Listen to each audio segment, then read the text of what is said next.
It is 3 in the morning.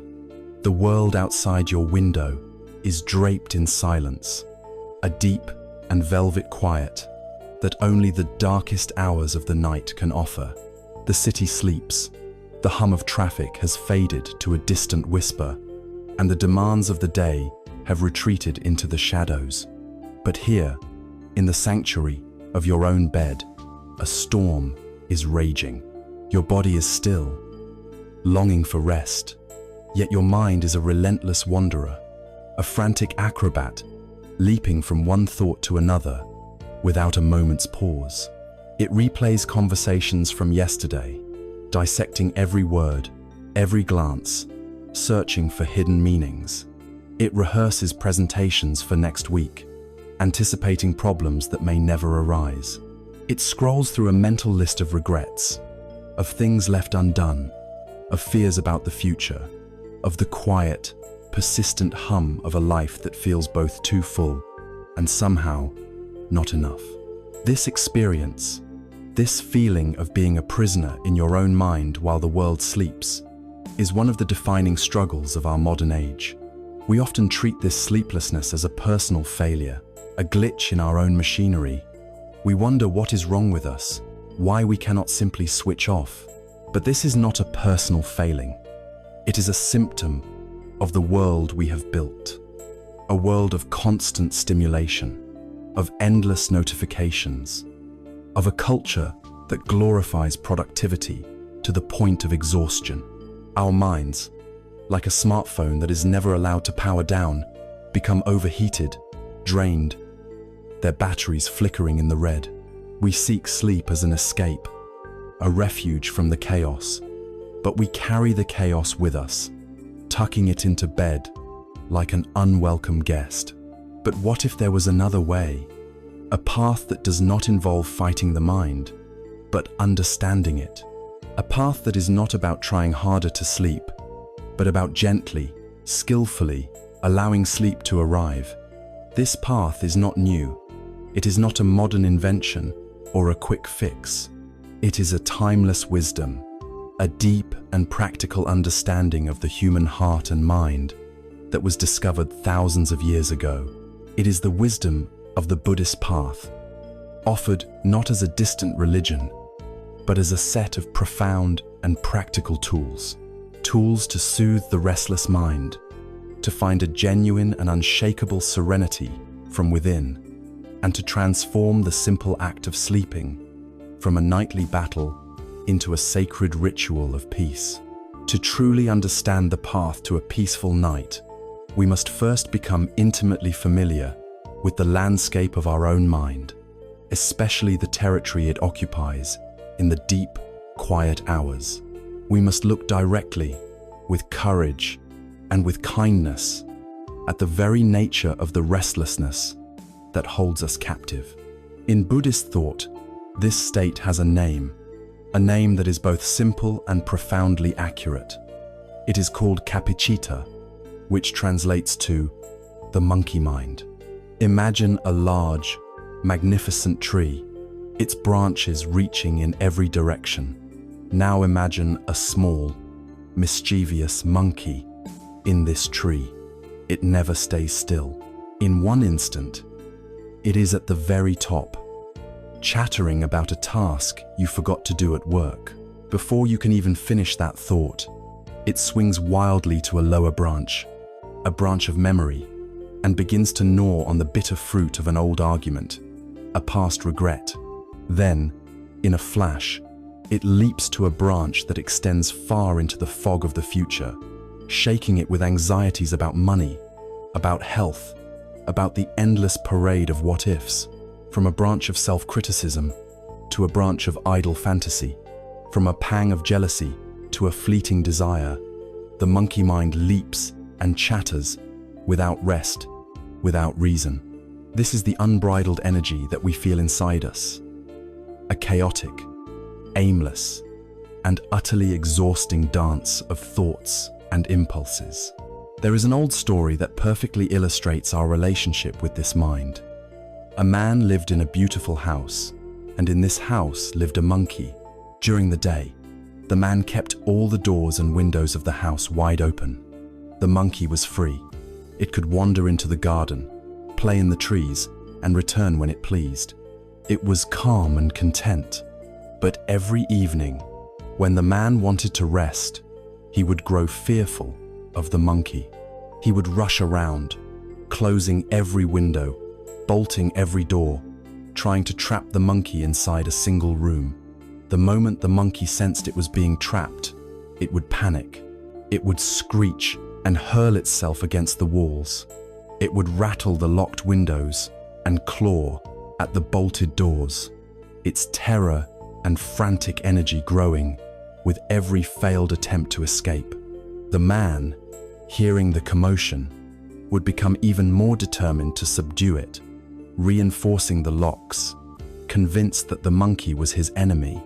Both the man and the monkey were trapped in a cycle of fear and resistance, and the house, once a place of peace, became a prison of noise and struggle. This house is your mind.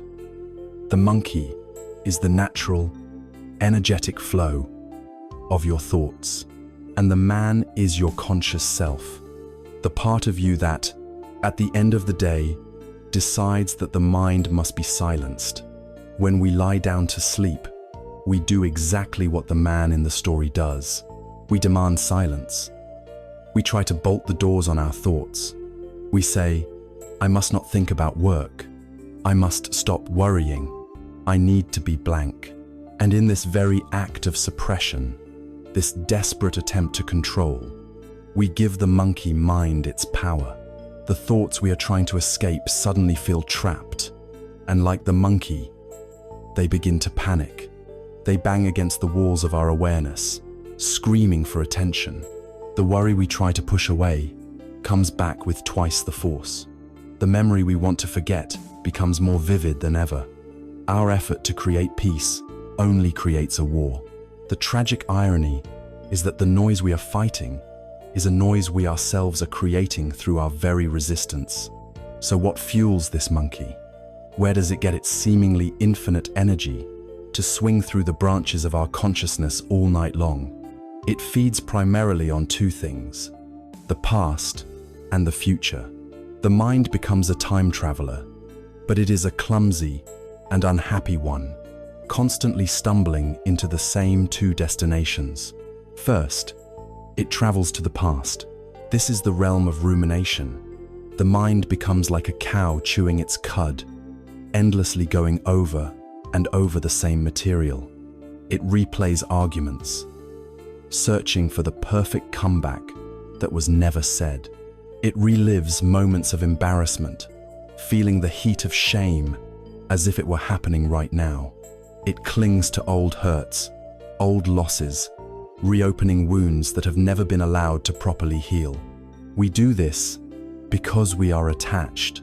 We are attached to who we were, to what we had, to the stories we tell ourselves about our lives. But the past is a ghost. It has no substance.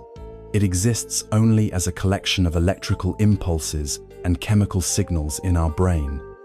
To cling to it, to allow the monkey mind to feast on it, is to allow ourselves to be haunted by specters of our own making. It is like trying to quench your thirst by drinking salt water. The more you drink, the thirstier you become. The more you ruminate on the past, the more unsettled your present becomes. When the mind is not feasting on the past, it is projecting itself into the future. This is the realm of anxiety. The monkey mind is a master architect of imagined catastrophes. It builds elaborate scenarios of failure, of loss, of everything that could possibly go wrong. It creates lists of tasks, of obligations, of potential threats that demand our immediate attention. Even at 3 in the AM, this journey into the future is fueled by a deep-seated desire for control. We believe that if we can just think through every possibility, anticipate every outcome, we can protect ourselves from uncertainty and pain. But this is an illusion. The future is, by its very nature, unknown and unknowable. To constantly worry about it is to suffer 1,000 times for calamities that may never occur. It is to pay interest on a debt you may never owe. It is to live in a state of perpetual preparation for a battle that is only happening in your head. This constant traveling between a past that is gone and a future that is not yet here means we are never truly present.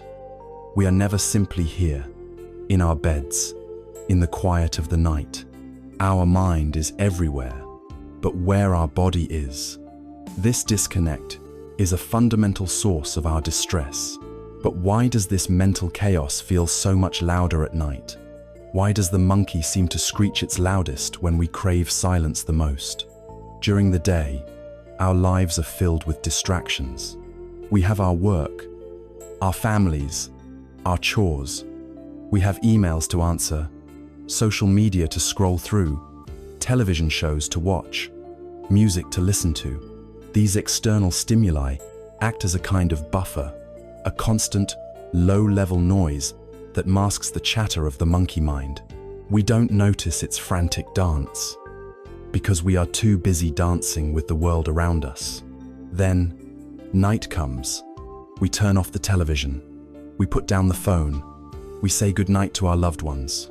The external world finally goes quiet, and in that sudden, profound silence, we are left alone with our own mind. The buffer is gone. The distractions have vanished. And the monkey, who has been chattering away all day long, just beneath the surface, suddenly seems to be screaming into a microphone. The silence of the night does not create the noise. It simply reveals it. The stillness around us becomes a perfect, dark backdrop against which the frantic, chaotic movements of our own mind are thrown into sharp, painful relief. The night is a magnifying glass, showing us the true state of our inner world, a state we have been successfully ignoring all day. So what is the first step on this path to peace? It is not to declare war. It is not to find a bigger lock or a stronger door to trap the monkey. The first step is radical, and it is deceptively simple. It is to stop fighting. It is to change our entire posture towards our own mind, from one of resistance to one of gentle, curious observation. It is to become the scientist of your own inner world, not the soldier. Imagine sitting on the bank of a river. The water flows by, carrying with it all sorts of things: fallen leaves, broken branches, silt, and mud. You do not jump into the river to try and stop it. You do not get angry at the river for flowing. You simply sit and you watch it go by. This is the first skill we must cultivate. We must learn to sit on the riverbank of our own awareness and watch the stream of thoughts and feelings as they pass. A thought about work arises. You simply notice it without judgment. You can say gently to yourself, "There is a thought about work." You do not follow it. You do not engage with it. You do not criticize yourself for having it. You simply acknowledge its presence, like noticing a cloud passing in the sky. Then, a feeling of anxiety appears. Again, you notice it. There is anxiety. You feel its texture in your body, perhaps a tightness in the chest or a knot in the stomach. You observe it with a kind curiosity. This practice of non-judgmental observation is the beginning of wisdom. It is the act of opening all the doors and windows in the house of the mind. When the thoughts are no longer treated as prisoners, they no longer need to panic. When they are seen, acknowledged, and allowed to be, they lose their frantic energy. They may still appear, but they pass through the open house of the mind without creating a storm. We begin to see that we are not our thoughts. We are the awareness that is watching the thoughts. We are not the monkey. We are the spacious, silent tree in which the monkey plays. This shift in identity, from being the thought to being the observer of the thought, is the foundation of all inner peace. This is not a trick to make the mind go silent immediately. In the beginning, the monkey will still be loud. The river will still be turbulent. but you have changed your position. You are no longer struggling in the water, being tossed about by the currents. You are sitting peacefully on the bank. You have laid down your weapons. You have ended the inner war. And from this place of truce, this place of gentle observation, you can then begin to learn how to use a tool, a simple, powerful anchor that can help you steady yourself, even when the river is rough. A tool that is always with you, waiting patiently to be used. Now that we have chosen to lay down our arms, to cease the internal war against our own mind, we find ourselves in a new position. We are sitting on the riverbank, watching the turbulent waters of our thoughts flow by. But to sit on the bank of a raging river can still feel precarious. We need something to hold on to, something to steady us against the pull of the current. We need an anchor. This anchor is not something you need to find, or buy, or acquire. You already possess it. It has been with you every moment of your life, from your very first cry to this exact instant. It is your breath. The breath is a miracle of simplicity and profundity. It is the perfect object for our attention for three essential reasons. First, it is always with us. You do not need to go anywhere to find it. It is here, a constant, faithful companion. Second, the breath is always in the present moment. You cannot breathe in the past. You cannot breathe in the future. The sensation of the air entering your nostrils, filling your lungs, and then gently releasing is an event that can only ever happen now. And third, the breath is the bridge that connects the mind and the body. It is the place where the tangible and the intangible meet. To pay attention to the breath is to bring the wandering mind back home to the physical reality of the body. The practice of using the breath as this anchor is known as anapanasati, which simply means mindfulness of breathing. The instructions are so simple, they can almost seem too easy, yet their power is immense. As you are lying in bed, there is no need to change your posture. Allow your body to be as comfortable as it can be. Let your hands rest wherever they fall naturally, gently. If you feel comfortable, allow your eyes to close. Now, bring your attention to the sensation of breathing. That is all. There is no need to change your breath in any way. If it is shallow, let it be shallow. If it is deep, let it be deep. If it is fast or slow, just let it be. Your only task is to observe it, as a curious scientist might observe a new phenomenon. To begin, you can choose one spot on your body to rest your attention. For many, the most obvious place is the tip of the nostrils. Feel the subtle coolness of the air as it enters. Feel the slight warmth as it leaves. Just rest your awareness there, at that gateway where the outside world meets your inner world. Another place you can rest your attention is on the abdomen. Place a hand gently on your belly if you wish, and feel its slow, rhythmic movement. Feel the gentle rise as you inhale and the gentle fall as you exhale. There is nothing to achieve, nothing to force. You are simply noticing, rising and falling, in and out. This simple act is revolutionary. For a mind that is used to chasing after grand dramas of the past and future, the simple, humble sensation of the breath can feel incredibly grounding. It is an anchor dropped from the storm-tossed deck of the mind into the calm, quiet seabed of the present moment. Your thoughts may still be raging like a hurricane on the surface, but a part of your awareness is now tethered to the stillness below. In the ancient teachings, the mind is often compared to a wild buffalo, powerful and untamed, accustomed to roaming wherever it pleases. Our patient, wise self is the farmer who wishes to gentle this buffalo. The breath is a strong, sturdy stake driven deep into the earth. And the practice of mindfulness is the rope that connects the buffalo to the stake. When the farmer first ties the rope to the wild buffalo, the animal is furious. It pulls and strains, running in frantic circles, trying with all its might to break free and return to its old, wandering ways. It exhausts itself in this struggle. The wise farmer does not beat the buffalo. He does not yell at it.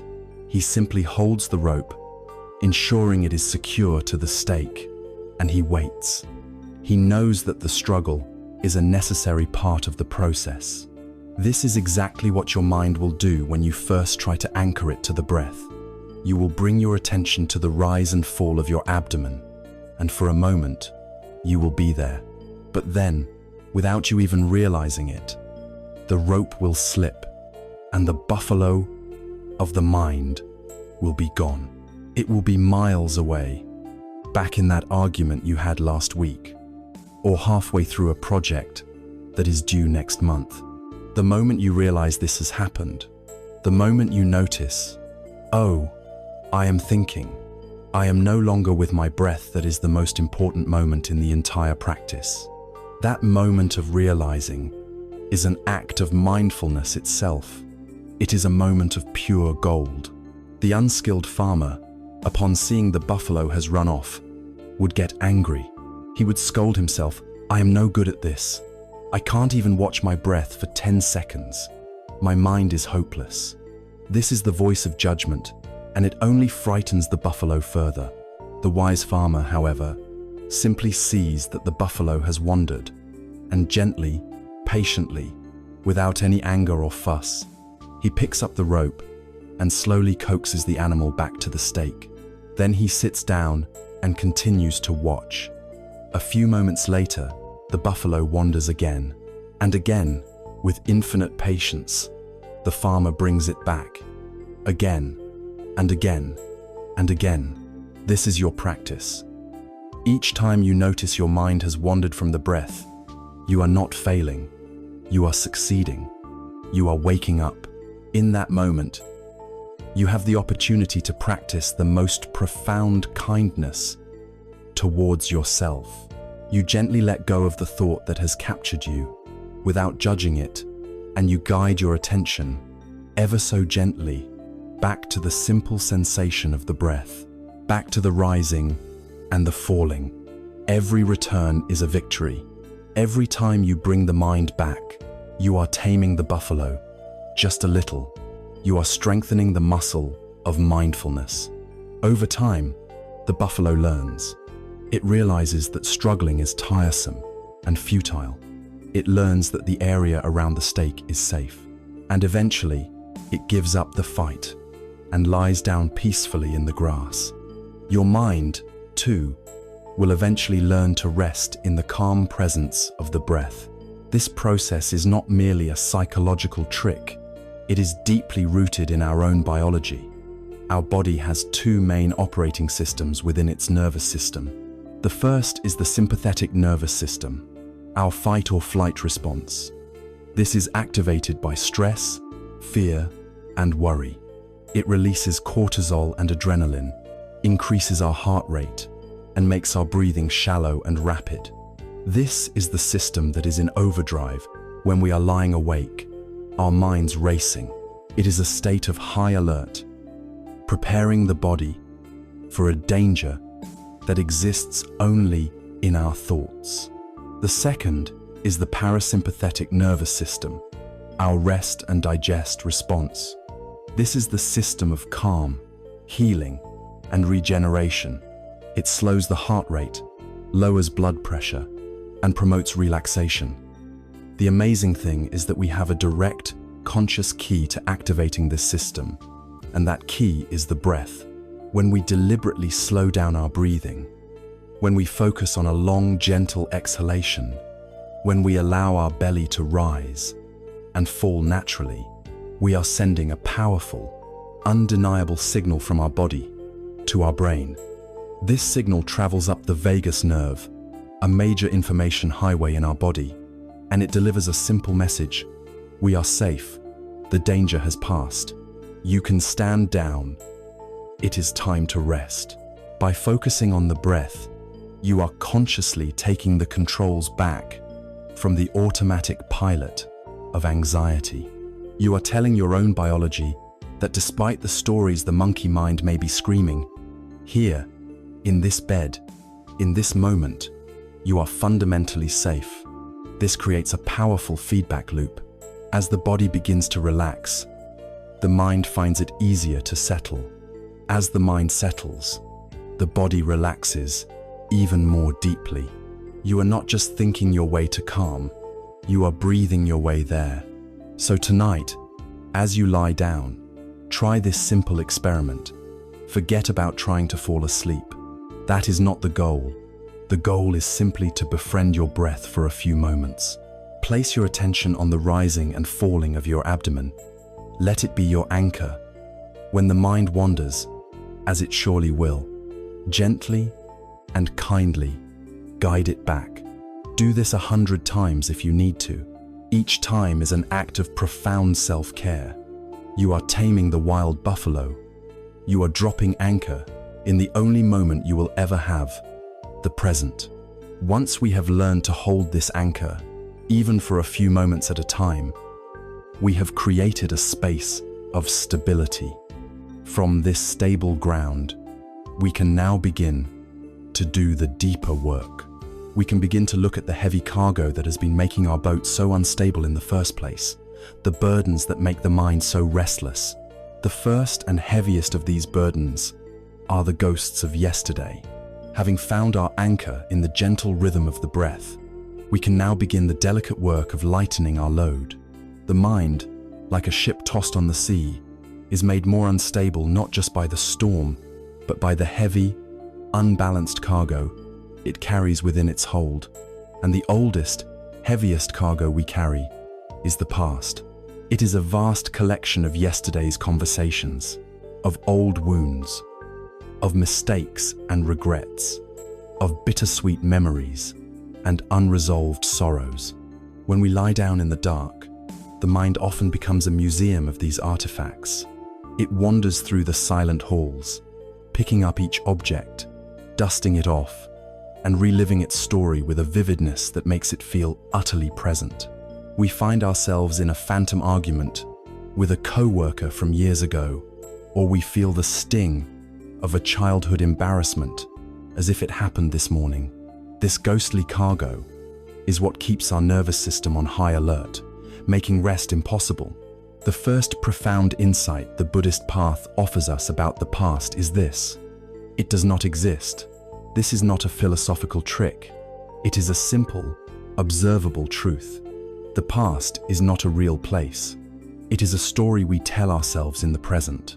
It is a collection of memories, and memories are not perfect recordings of events. They are reconstructions, filtered through our emotions, our beliefs, and the passage of time. They are echoes, not the original sound. When we are caught in rumination, we are not actually in the past. We are in the present moment, using our present moment energy to regenerate the phantoms of what has already vanished. It is like sitting in a dark theater, watching the same sad movie of our life over and over again. And each time, we allow ourselves to feel the full pain of the story as if we did not know the ending. This endless replaying, this mental chewing on old grievances, is a form of self-inflicted suffering. It is the friction that chafes our soul and prevents any possibility of deep peace. There is a beautiful and famous Zen story that speaks directly to this human tendency. Two monks, one senior and one junior, were on a long pilgrimage. Their journey took them to the bank of a wide, muddy river. A young woman stood there, dressed in fine clothes, looking distressed. She was afraid to cross the river for fear of ruining her beautiful kimono. Without hesitation, the senior monk walked over to her, bent down, and gestured for her to climb onto his back. She did so, and he carried her effortlessly through the swirling, muddy water placing her gently down on the opposite bank.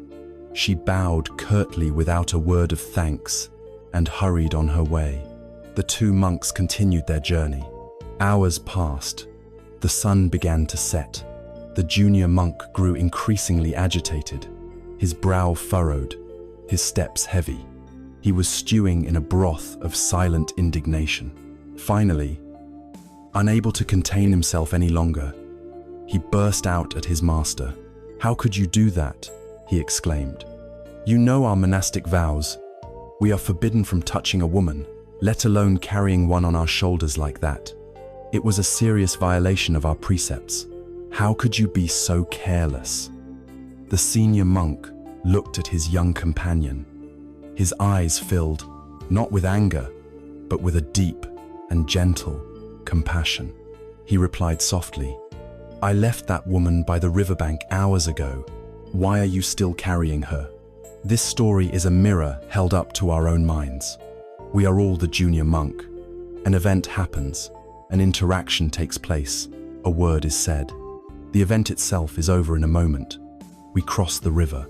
But hours, days, or even years later, we are still carrying it. We are still carrying the argument with our spouse. We are still carrying the critical comment from our boss. We are still carrying the mistake we made, the opportunity we missed, the person who hurt us. We carry them with us throughout our day, and most poignantly, we carry them with us into our bed at night. The body is lying on the mattress, but the mind is back at the river, heavy with a burden that no longer needs to be carried. The invitation from the senior monk, from the wisdom of this path, is simple and direct. Can we learn to put it down? Can we learn to leave the past where it belongs, on the riverbank of time that has already flowed by? Putting it down often involves an act we deeply misunderstand in our culture, the act of forgiveness. We tend to think of forgiveness as something we do for the other person, as a way of saying that what they did was okay. We resist it because it feels like a surrender, a letting them off the hook. But this is a profound misunderstanding. In the context of inner peace, forgiveness is not for them. It is entirely for you. Holding on to resentment, anger, and blame is like drinking a cup of poison and waiting for the other person to die.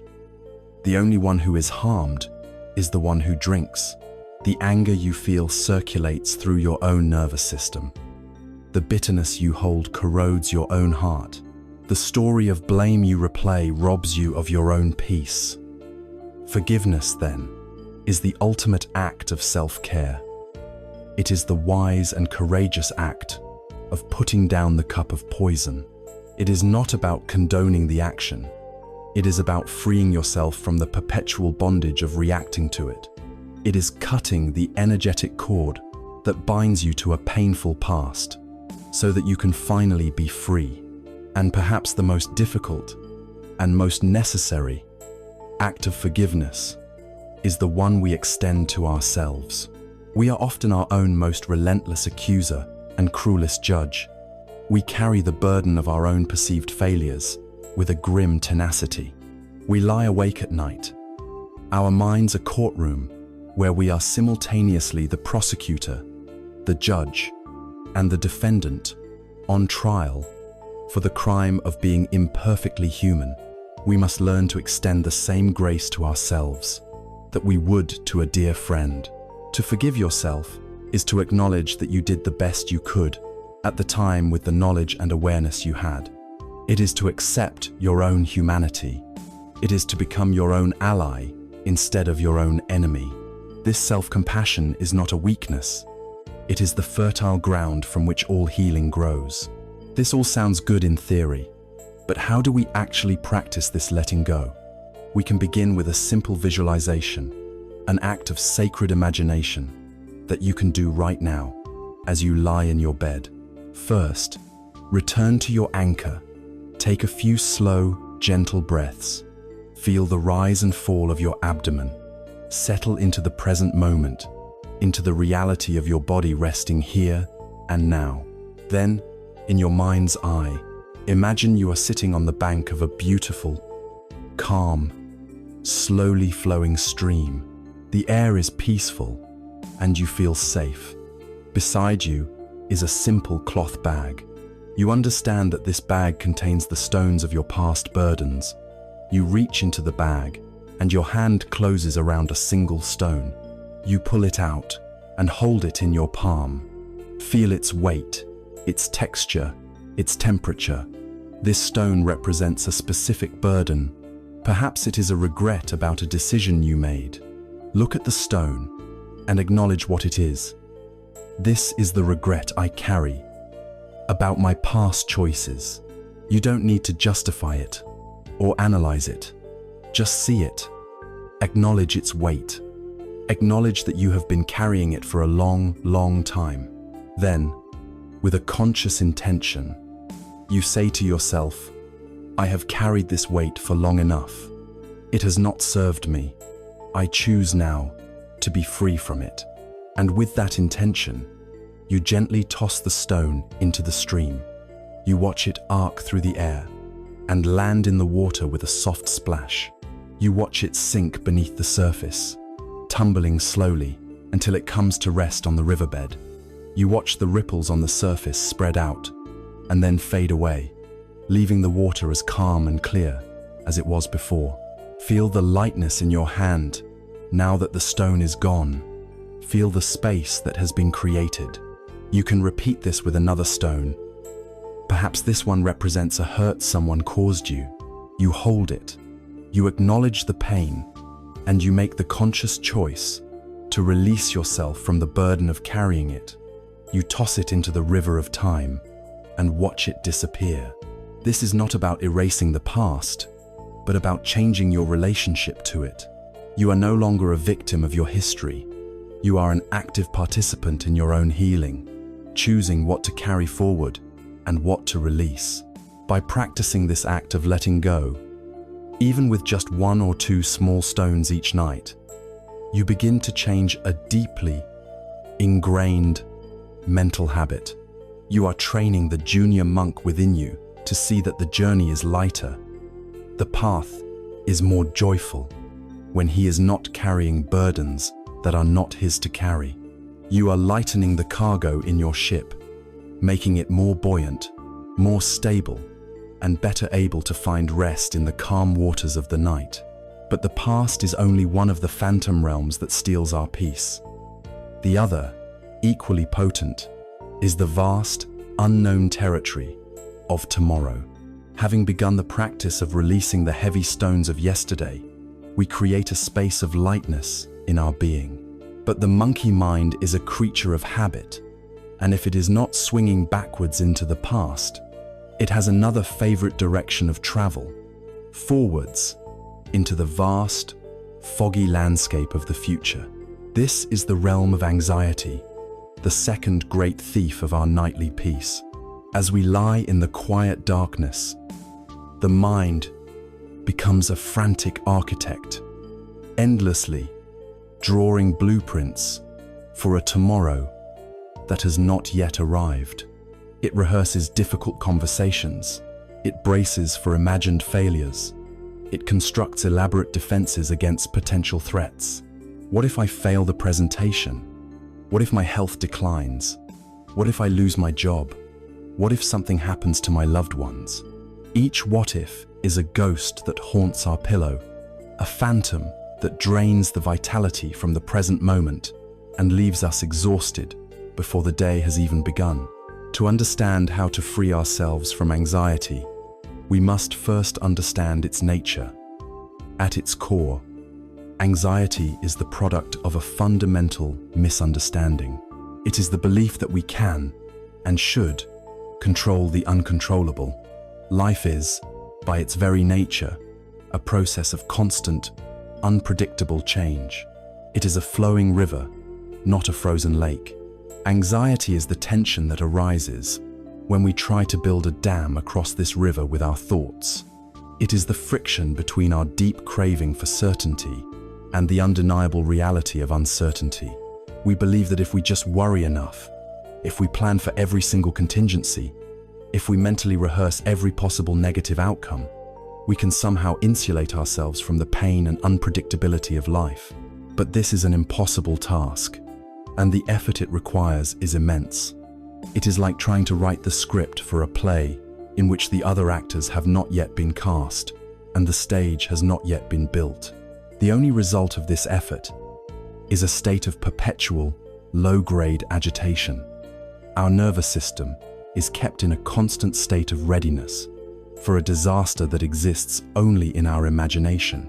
The profound truth is that the future, much like the past, does not exist as a reality. It is a mental construct, a projection of our present thoughts and fears. When you are lying in bed worrying about a meeting next week, the feeling of dread is not happening next week. It is happening right now. The rapid heartbeat, the tightness in your stomach, the racing thoughts, these are all present moment experiences. You are allowing a fantasy, a fabrication of the mind, to govern your physical and emotional reality. You are suffering in advance for things that may never happen, and in doing so, you are sacrificing the only reality you ever truly have, this present moment. The peace of tonight is being stolen to pay the imagined debts of tomorrow. There is a powerful story from the life of the Buddha that illuminates the path out of this anxiety. It is the story of a woman named Kisa Gotami. Kisa Gotami had a young son who was the light of her life. One day, the child fell ill and died, consumed by a grief so vast and overwhelming. She refused to accept his death. She picked up his small, lifeless body and wandered through her village, going from door to door, desperately begging for a medicine that could bring him back. The villagers looked at her with pity, certain she had lost her mind to sorrow. But one compassionate man saw the depth of her pain and suggested she go to see the Buddha, for he was known as the great physician. Clutching her son, Kisa Gotami ran to the Buddha and fell at his feet, pleading with him to restore her child's life. The Buddha looked at her with immense compassion and said, "I can help you, but to make the medicine, I need a special ingredient. You must bring me a single mustard seed from a house in the village where no one, not a parent, not a child, not a relative, not a Savanthus ever died." Kisa Gotami's heart soared with hope. A single mustard seed seemed like such a simple task. She immediately began her search. She went to the first house, and when she asked for a mustard seed, the family was happy to give it to her. But when she asked, "Has anyone ever died in this house?" they looked at her sadly and said, "Oh yes, we lost our beloved father just last year." She went to the next house, and the next, and the next. After that, the story was always the same. Everyone had a mustard seed for her, but every family had been touched by death. The living are few, they told her, but the dead are many. In one house, a wife had died. In another, an uncle. In another, a young baby. As she walked from door to door, carrying her silent child, a profound transformation began to occur. Her personal, frantic grief began to dissolve into a vast, sober understanding of the human condition. She realized that her pain was not unique. Death was not a punishment visited upon her alone. It was a universal law, an inescapable part of the fabric of life, touching every family, every person. Her suffering was the suffering of all humanity. With this deep realization, she no longer needed the mustard seed.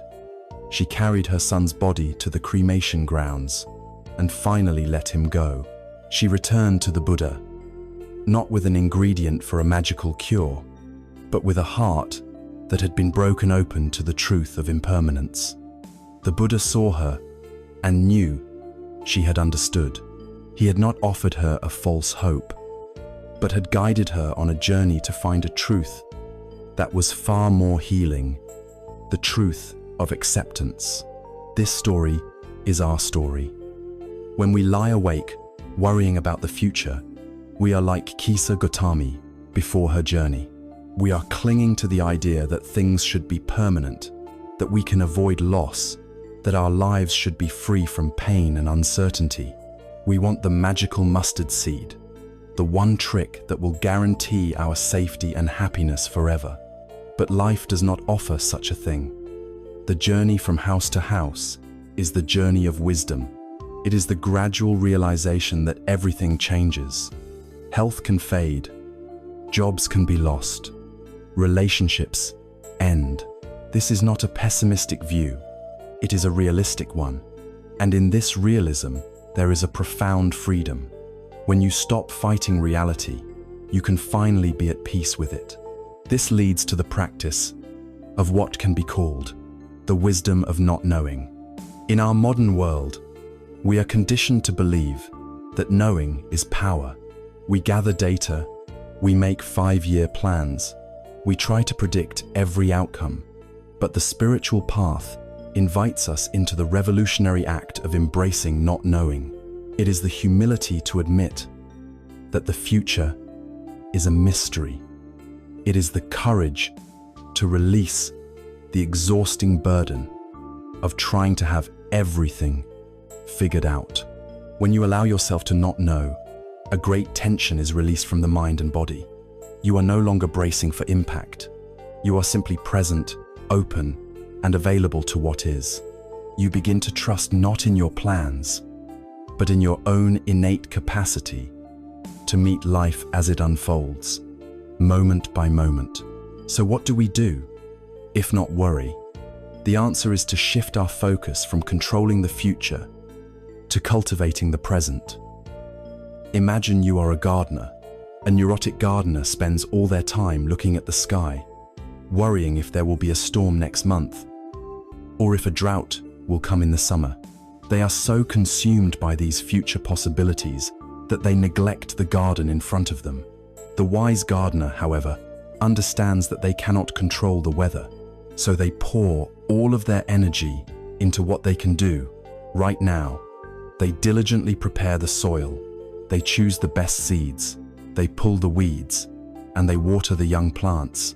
The wise gardener knows that the quality of the future harvest is determined entirely by the quality of the care given in the present. Our lives are this garden. Our thoughts, words, and actions today are the seeds we are planting for our tomorrow. If you want a future filled with more peace, plant seeds of peace today. Offer a kind word. Perform a mindful action. Take a moment to simply breathe and be still. Each of these small acts is a cause that will have an effect. Worrying is like planting stones and expecting flowers to grow. Mindful living is planting the seeds of the very qualities you hope to see blossom in your future. So tonight, when you find your mind traveling into the future, building its anxious scenarios, see it for what it is. You can gently say to yourself, the mind is gardening in the future again. There is nothing to grow there. And then, with the same kindness you would use to guide a lost child, bring your mind back. Bring it back to the wise gardening of the present moment. Bring it back to the feeling of the blanket on your skin. Bring it back to the gentle, steady anchor of your breath. You release the impossible and exhausting job of controlling tomorrow, and you take up the simple, possible, and profoundly powerful work of living peacefully, right here, right now. By releasing our grip on both the ghosts of yesterday and the phantoms of tomorrow, we clear the space for rest. But these two thieves are part of a larger gang, a set of 5 recurring patterns of mind that keep us from our natural state of peace. It is to these 5 great hindrances that we now turn our attention. We have begun the essential work of calming our relationship with the past and the future. We have an anchor in the breath to hold us steady in the present moment. Now, we can refine our understanding further. The Buddha, as a master physician of the mind, did not just give us general advice. He provided a precise diagnostic map of the common ailments that prevent peace. He identified 5 specific patterns of mental energy, 5 pervasive states that cloud the mind, obscure its natural brightness, and make rest impossible. These are known as the 5 hindrances. The most helpful way to think of these hindrances is as 5 thieves who habitually sneak into the house of your mind, especially under the cover of darkness and silence. They steal your clarity, your energy, and your peace. For most of us, these thieves have been robbing us for so long that we don't even notice them. We mistake their presence for the normal state of affairs. The first and most crucial step in securing your inner home is simply to learn to recognize these thieves, to turn on the light of your awareness and see their faces clearly. The very act of naming them, of saying, "Ah, I see you," strips them of much of their power. So let us meet these 5 thieves, one by one. The first thief is called sensory desire. This is the mind's relentless craving for pleasant experiences. It is the voice that constantly whispers, "If only. If only the pillow were a little softer. If only the room were a little cooler. If only my partner weren't breathing so loudly, then I could be at peace." It is the mind leaning forward, chasing after a more pleasant sensation. This isn't just about physical comfort. This thief also operates in the world of fantasy. As you lie in bed, it might pull you into a pleasant daydream, a memory of a past success, or a fantasy about a future vacation. It lures you away from the simple reality of the present with the promise of something better. While these thoughts may seem harmless or even enjoyable, they are a subtle form of agitation. They are rooted in a feeling of lack, a sense that the present moment isn't good enough. This energy of wanting, of seeking and grasping is the direct opposite of the energy of surrender and release that is required for sleep. To work with this thief, we simply notice the wanting. We label it in our mind, wanting. We see the seductive pull towards pleasure and recognize it as just another mental event, as impermanent as the pleasure it seeks. The second thief is ill will or aversion. If sensory desire is the energy of pulling things toward you, ill will is the energy of pushing things away. It is a state of resistance, a tightening against reality. This can manifest as intense anger, but more often at night, it is a subtle, simmering frustration. It is the irritation you feel at a dog barking outside. It is the resentment you hold towards someone who wronged you earlier in the day. Most powerfully, it is the anger you direct at yourself for not being able to sleep.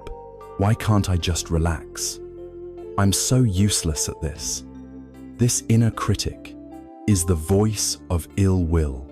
It creates a state of contraction in the mind and body. Your jaw might clench, your shoulders might tighten, your stomach may feel knotted. It is a state of war, and you cannot go to sleep while fighting a war. The antidote to this thief is gentleness. When you notice this feeling of aversion, you can label it aversion or resistance. Instead of fighting it, you can try to soften around it. Breathe into the physical tightness it creates in your body, offering it space, offering it kindness. You are not trying to approve of what is causing the anger, but you are choosing to no longer let the anger poison your own system. The third thief is a sneaky one, known as sloth and torpor. This is not the pleasant, restful sleepiness we desire. It is a heavy, dull, foggy state of mind. It's like your mind is wrapped in a thick, wet blanket. There is no energy, no clarity. It is the feeling of being mentally stuck in mud. The mind is half-conscious, drifting in a murky, semi-awake state that brings no real rest and no real insight. Sloth is the laziness of the mind, its unwillingness to make the effort to be present. torpor is the drowsiness and numbness that results. This state is a hindrance because it lacks the bright, clear quality of awareness needed to truly let go. It is a kind of mental shutdown, a giving up born of defeat rather than a peaceful surrender. When you notice this heavy dullness, you can label it dullness or heaviness. The practice here is to gently re-engage your interest. You can sharpen your focus on the breath for a few moments, trying to notice more subtle details. Is the in-breath longer or shorter than the out-breath? Where exactly does the sensation of the breath end? This gentle investigation brings a flicker of light back into the mind, helping to burn off the fog. The fourth thief is restlessness and worry. This is the monkey mind we have already met. It is the most active and obvious of the thieves, the one who runs around the house, knocking over lamps and rattling the windows. It has two components. The first is restlessness, the sheer inability to be still. It's a raw, agitated energy in the body and mind, a feeling of needing to do something. The second component is worry, which is the cognitive side of restlessness. It's the mind getting caught in loops of regret about the past or anxiety about the future. This is the thief that tells you an endless stream of stories, each one demanding your urgent attention. As we have seen, the antidote to this is not to get caught up in the content of the stories, but to see the underlying energy for what it is. When you feel this agitation, you can simply label it restlessness or worrying. Then, you firmly but gently return your attention to your anchor, the breath. You are acknowledging the storm, but refusing to leave the safety of your harbor. The fifth and final thief is called skeptical doubt. This is perhaps the most insidious of them all, because it attacks the very path to freedom itself. Doubt is the whispering voice that undermines your confidence and your effort. It says, "Is this really working? Am I doing this right? Maybe this is all just a waste of time. Maybe I'm the one person this won't work for. My mind is too busy. I'm too broken." This thief paralyzes you.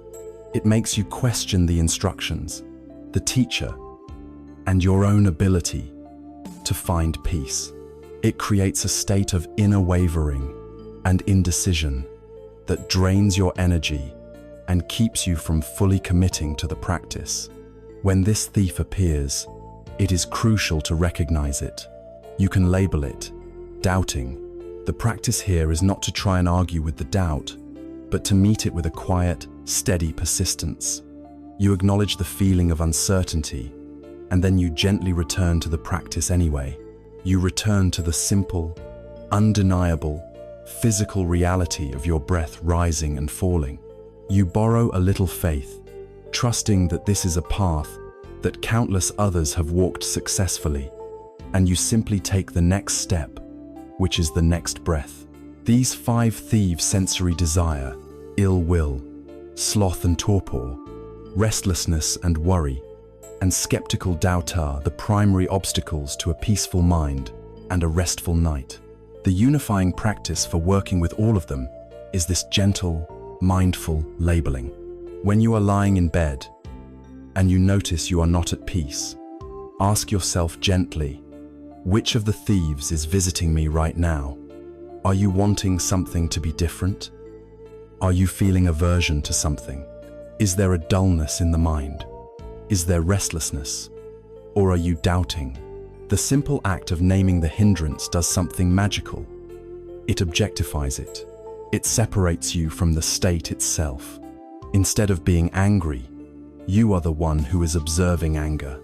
Instead of being lost in worry, you are the one who is aware of worry. You move from being the victim of the thief to being the wise homeowner who has turned on the light. The thieves thrive in the darkness of unconsciousness. When the light of your mindful attention shines on them, they cannot operate so freely. They lose their power. They begin to retreat. And, in the space they leave behind, the natural clarity and peace of your own mind can begin to emerge. Recognizing these hindrances is a profound step. It gives us a language for our inner turmoil, but it also begs a deeper question. Why do these states arise in the first place? Why do they have such a powerful hold on us? To answer this, we must look even more deeply to the very foundation of the Buddha's teaching, his first and most essential insight into the fundamental nature of our human experience. We have now met the 5 thieves who steal our nightly peace. We have learned to turn on the light of awareness and name them: desire, ill, will, dullness, restlessness, and doubt. But this raises a more fundamental question. Why are these thieves so successful? Why is our inner house so vulnerable to them? What is the underlying condition of the mind that allows them to thrive? To answer this, we must go to the very heart of the Buddha's teachings, to the first great truth he proclaimed after his own awakening. This is the truth of what is called dukkha. This ancient Pali word, dukkha, is often translated into English as suffering, but this translation can be misleading. When we hear the word suffering, we immediately think of intense, dramatic events: a terrible accident, a painful disease, the death of a loved one. While dukkha certainly includes these things, its meaning is far more subtle, more pervasive, and more relevant to the quiet desperation of a sleepless night. A more accurate and helpful translation of dukkha might be unsatisfactoriness, stress, or a fundamental dis-ease. It is the low-grade, background hum of friction in our lives. It is the feeling that things are not quite right, the subtle tension that comes from living in a world that never quite lives up to our expectations. It is the inherent unreliability of life itself. This subtle dukkha is the very water in which the 5 hindrances swim.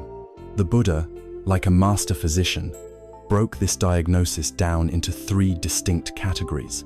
Understanding them can transform our relationship with our own restlessness. The first type is the most obvious: dukkha, or the suffering of pain. This is the dukkha of a headache, a backache, a toothache. It is the acute emotional pain of grief, of a broken heart, of deep fear. When you are lying in bed and a sharp pain in your shoulder keeps you awake, or you are tormented by the fresh pain of a recent loss, you are experiencing dukkha. It is direct, undeniable, and something we all intuitively understand as suffering. The second type is more subtle: viparinama, dukkha, or the suffering of change. This is the stress that comes from the fact that pleasant experiences do not last. Imagine you finally find a perfectly comfortable position in bed. The pillow is just right. The temperature is perfect. Your body feels relaxed. For a moment, there is happiness. But then, a subtle anxiety creeps in. The mind knows this perfection is temporary. A siren will wail in the distance. You will develop an itch. The comfortable feeling will fade. This happiness is fragile, and the knowledge of its fragility creates a subtle undercurrent of tension. It is the suffering inherent in clinging to pleasure. The more we grasp for happiness, the more we suffer when it inevitably changes.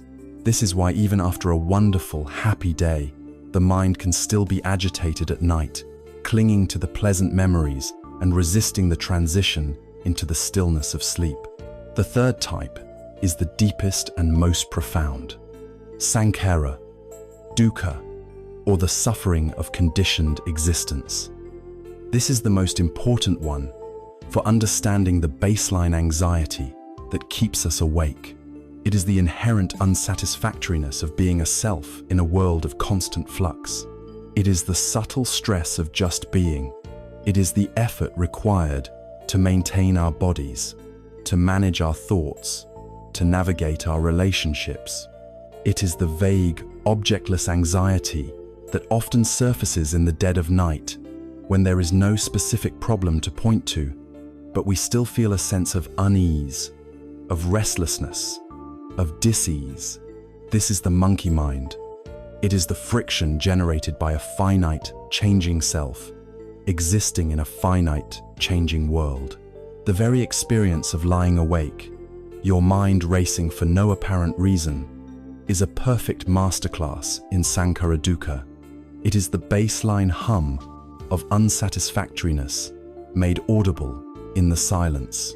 In fact, the entire ordeal of a sleepless night is a perfect illustration of all three forms of dukkha. The physical discomfort and the acute anxiety are dukkha dukkha. The frustration that you cannot get back to the pleasant state of sleep you were in earlier is viparinama dukkha, and the underlying objectless, churning restlessness of the mind is sankhara dukkha. Seeing it this way can be a profound relief. It depersonalizes the experience. It is not that you are uniquely broken or flawed. You are simply experiencing a fundamental aspect of the human condition, an aspect that has been recognized and understood for thousands of years. The Buddha told a simple story to illustrate how we can work with this reality. He said that in life, we are sometimes shot by an arrow. This is the first arrow. It is the painful, unavoidable event. It could be an illness, a loss, or in our case, the simple, unpleasant fact of being awake when we want to be asleep. The pain of this first arrow is real. But what most of us do, he said, is we immediately react to this pain with fear, anger, and self-pity. We think, why me? This is terrible. I can't stand this. How am I going to function tomorrow? In doing this, we shoot ourselves with a second arrow. This second arrow is our mental reaction to the first. And the Buddha taught that this second arrow is far more painful than the first. The first arrow is the dukkha of life. The second arrow is the suffering we add on top of it through our own resistance. The first arrow of sleeplessness is uncomfortable, but the second arrow of our reaction, the frustration, the panic, the anxiety about being tired is what creates true torment. The entire path of mindfulness and wisdom is about learning not to shoot ourselves with that second arrow. It is about learning to feel the pain of the first arrow with a spacious, accepting awareness, without adding the extra layer of mental suffering. It is learning to sit with the discomfort of being awake, without adding the story that it is a catastrophe. This is why the Buddha's first noble truth is not a pessimistic curse upon humanity. It is not a declaration that life is hopeless and full of misery. It is the calm, compassionate, and courageous diagnosis of a master physician. Imagine going to a doctor after feeling unwell for years.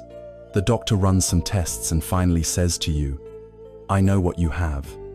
It is a specific condition, and it has a name." That moment is not a moment of despair. It is a moment of profound relief. Finally, the vague, unnamed malaise has been identified. The diagnosis is the necessary first step towards a cure. The first noble truth is this diagnosis. The Buddha is saying, that feeling of unsatisfactoriness you have always felt, that background hum of anxiety, that restlessness that keeps you awake at night, it is real. It is called dukkha. And the good news is, because we have identified it, we can now look at its cause, and we can find the path to its cure. To acknowledge dukkha is not to be negative. It is to be a realist.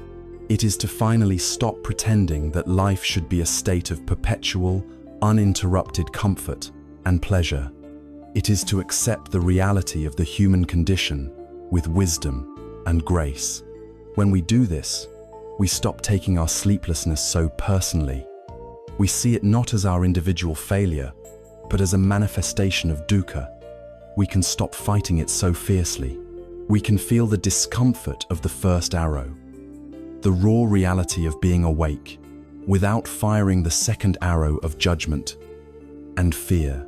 This acceptance creates a space of peace, even in the midst of discomfort. It allows us to rest with our wakefulness, rather than struggling against it. And so, having diagnosed the condition, the physician must now look for its cause. Why do we fire that second arrow? What is the root of this deep unsatisfactoriness?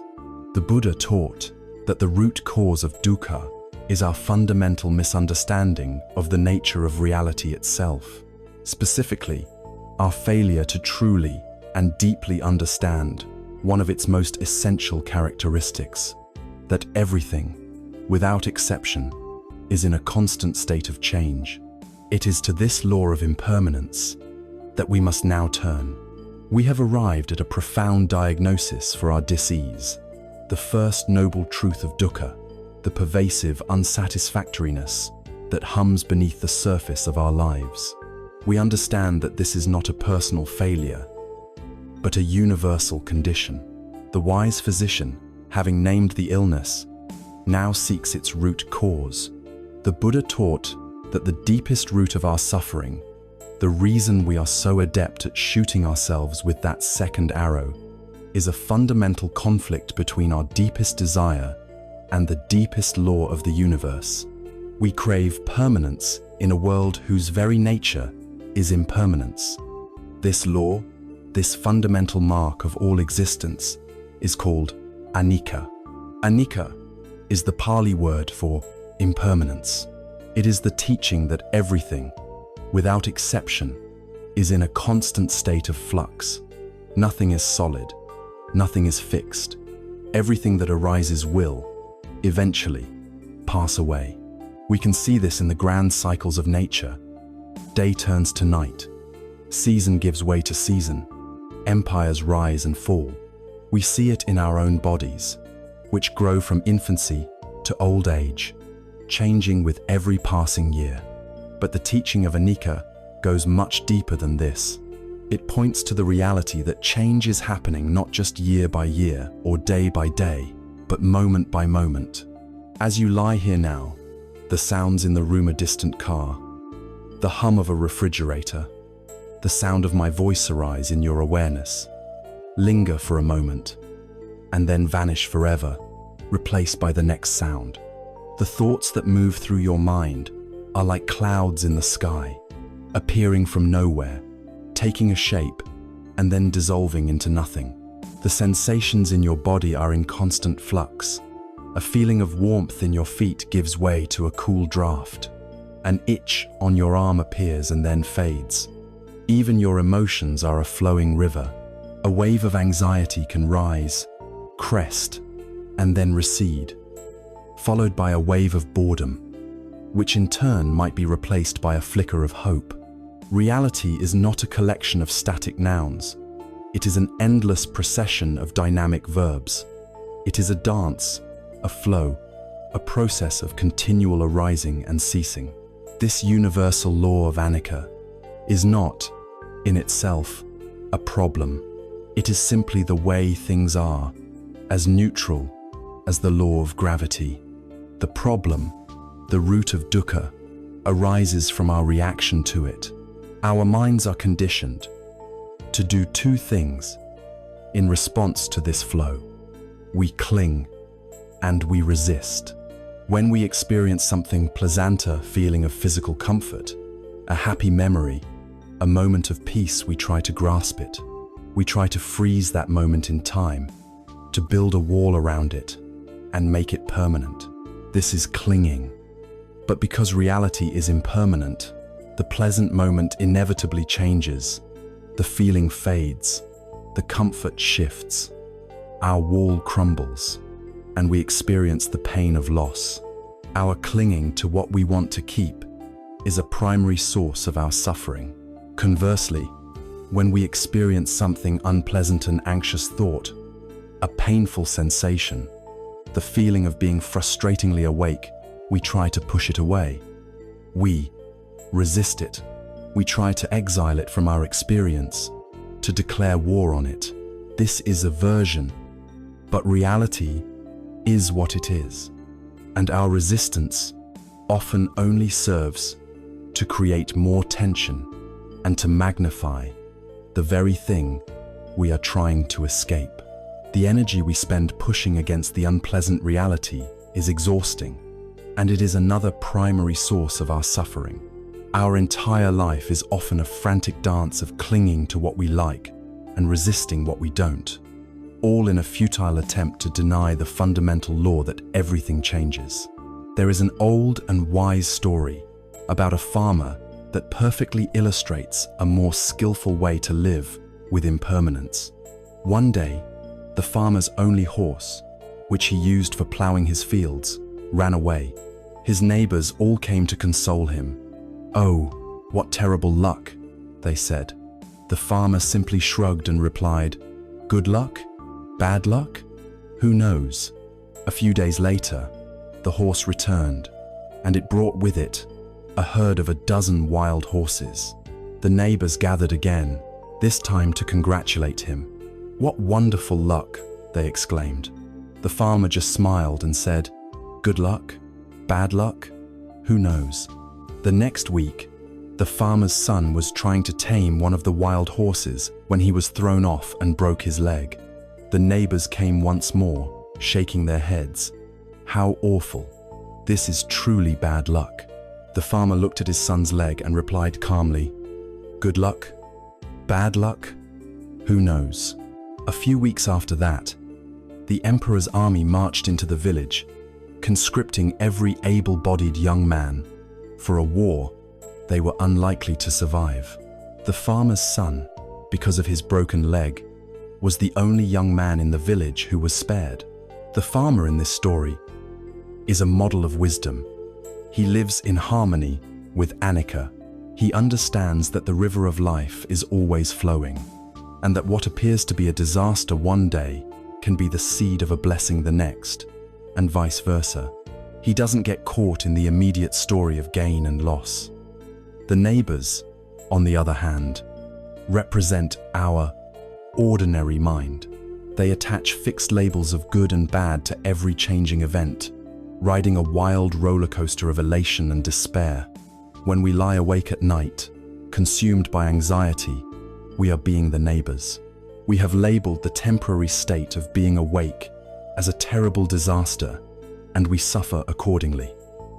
The wisdom of the farmer invites us to ask, being awake tonight, good luck? Bad luck? Who knows? Perhaps this wakefulness is an opportunity to practice, to learn something profound about our own mind. This is not just a philosophical idea. It is a practice we can do right now. The best way to understand impermanence is to observe it directly in your own experience. Your breath is your greatest teacher. As you lie here, bring your attention to it. Notice the entire life cycle of a single breath. There is the moment the in-breath begins, a subtle stirring. It grows in intensity, it peaks, and then it dissolves. Then there is a brief pause, a moment of stillness, and from that stillness, the out-breath is born. It grows, it peaks, and it too dissolves into nothing, in and out, arising and ceasing. You don't have to make it happen. It is the natural rhythm of life. By simply watching this, you are witnessing Anicca in real time.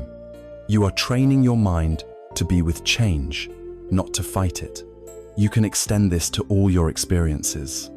When a thought of worry appears, you don't need to believe it or fight it. You can simply note its presence and watch it as a natural event. A thought of worry has arisen. Then, watch. Does it stay forever? Or does it, like everything else, eventually change and dissolve? When you feel a physical pain, instead of tensing against it, can you observe its changing nature? Is it a sharp pain or a dull ache? Does it pulse? Does it move? By observing it with this curious scientific mind, you see that even pain is not a solid, monolithic thing. It is a dynamic, changing process. This brings us to the great paradox of sleep. We want sleep, so we try to grasp it. We treat it as a destination to be reached, a thing to be captured. I must get to sleep, we command ourselves. But sleep is a state of surrender, of letting go. The very act of grasping, of trying, of effort, is what creates the tension that holds sleep at bay.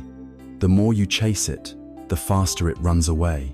Understanding anicca offers a revolutionary alternative. Instead of fighting your wakefulness, you can learn to observe it as an impermanent state.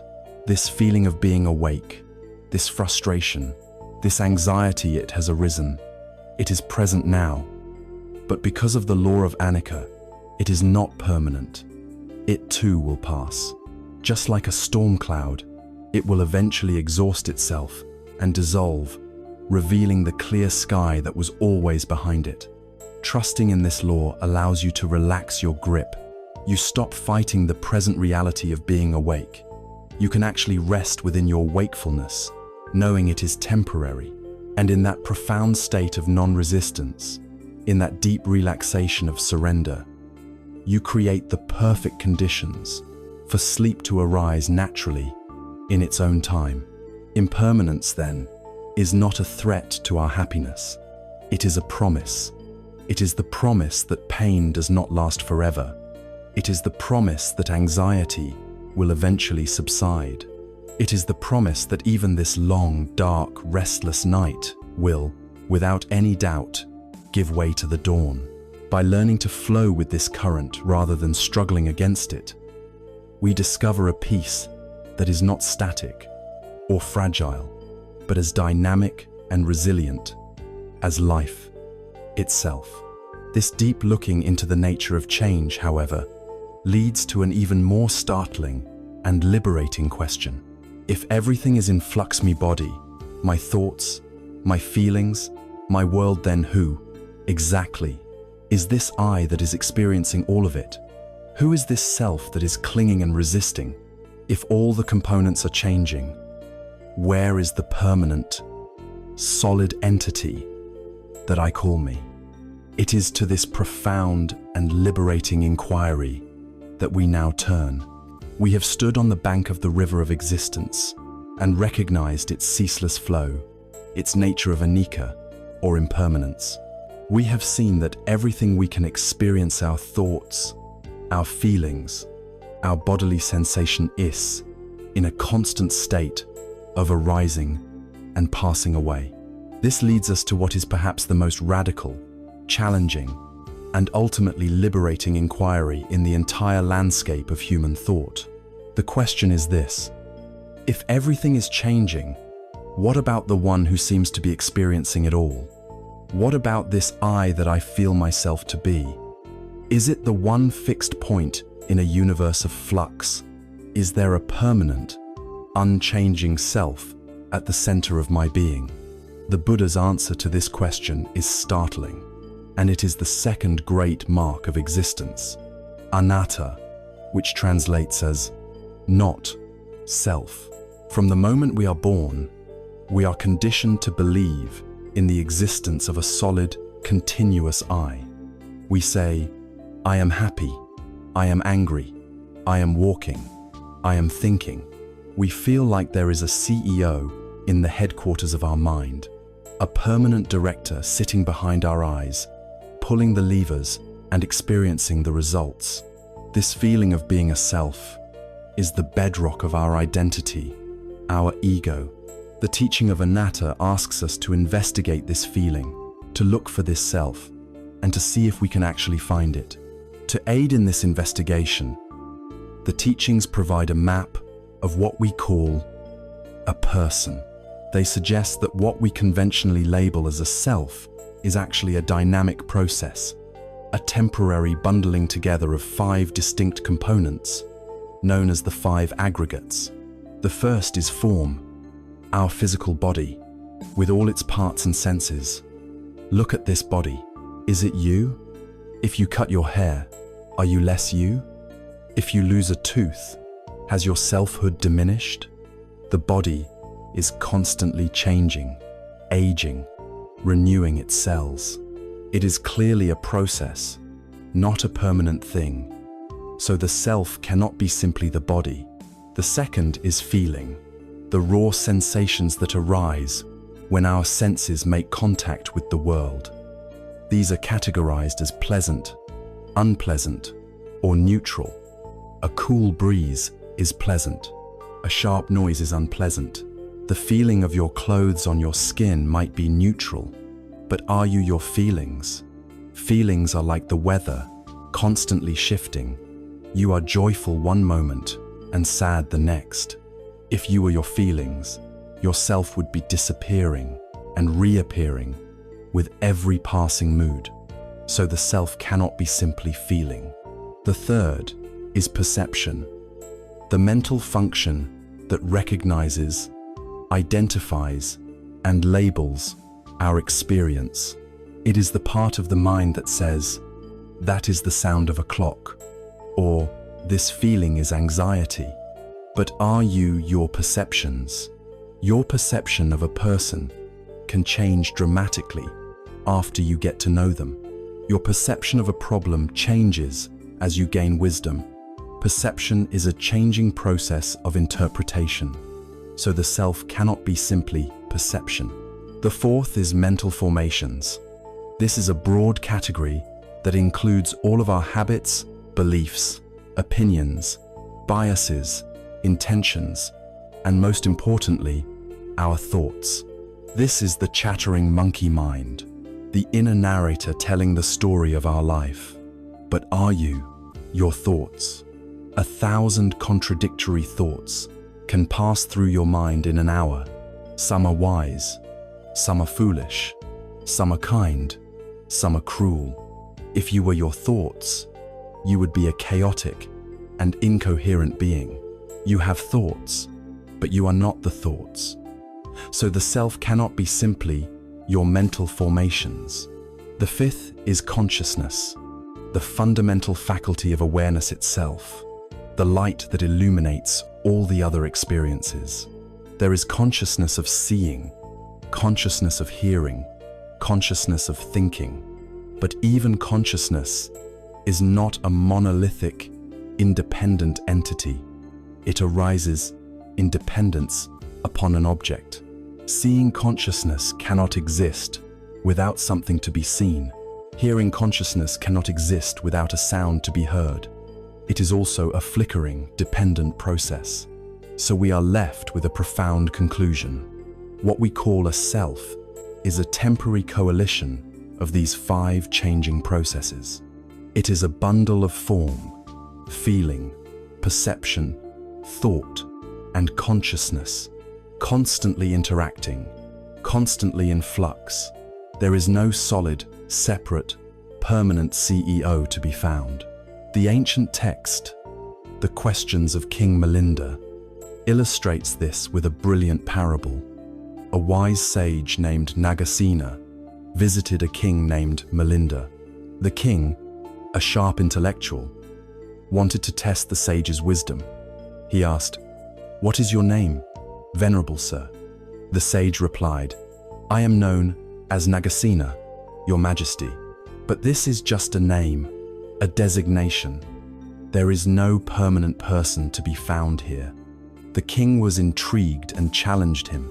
"If there is no person," he argued, "then who is it that wears these robes and eats this food? Who is it that meditates and studies?" He then began to deconstruct the sage's body. "Is your hair Nagasena?" "No, your majesty." "Are your bones Nagasena?" "No, your majesty." After failing to find the self in the body, the king was stumped. Nagasena then smiled and turned the tables. "Your majesty, you came here in a chariot. Tell me, what is the chariot? Is the pole the chariot?" "No, venerable sir." "Are the wheels the chariot? Is the axle the chariot? Are the ropes the chariot?" To each question, the king replied, "No, venerable sir."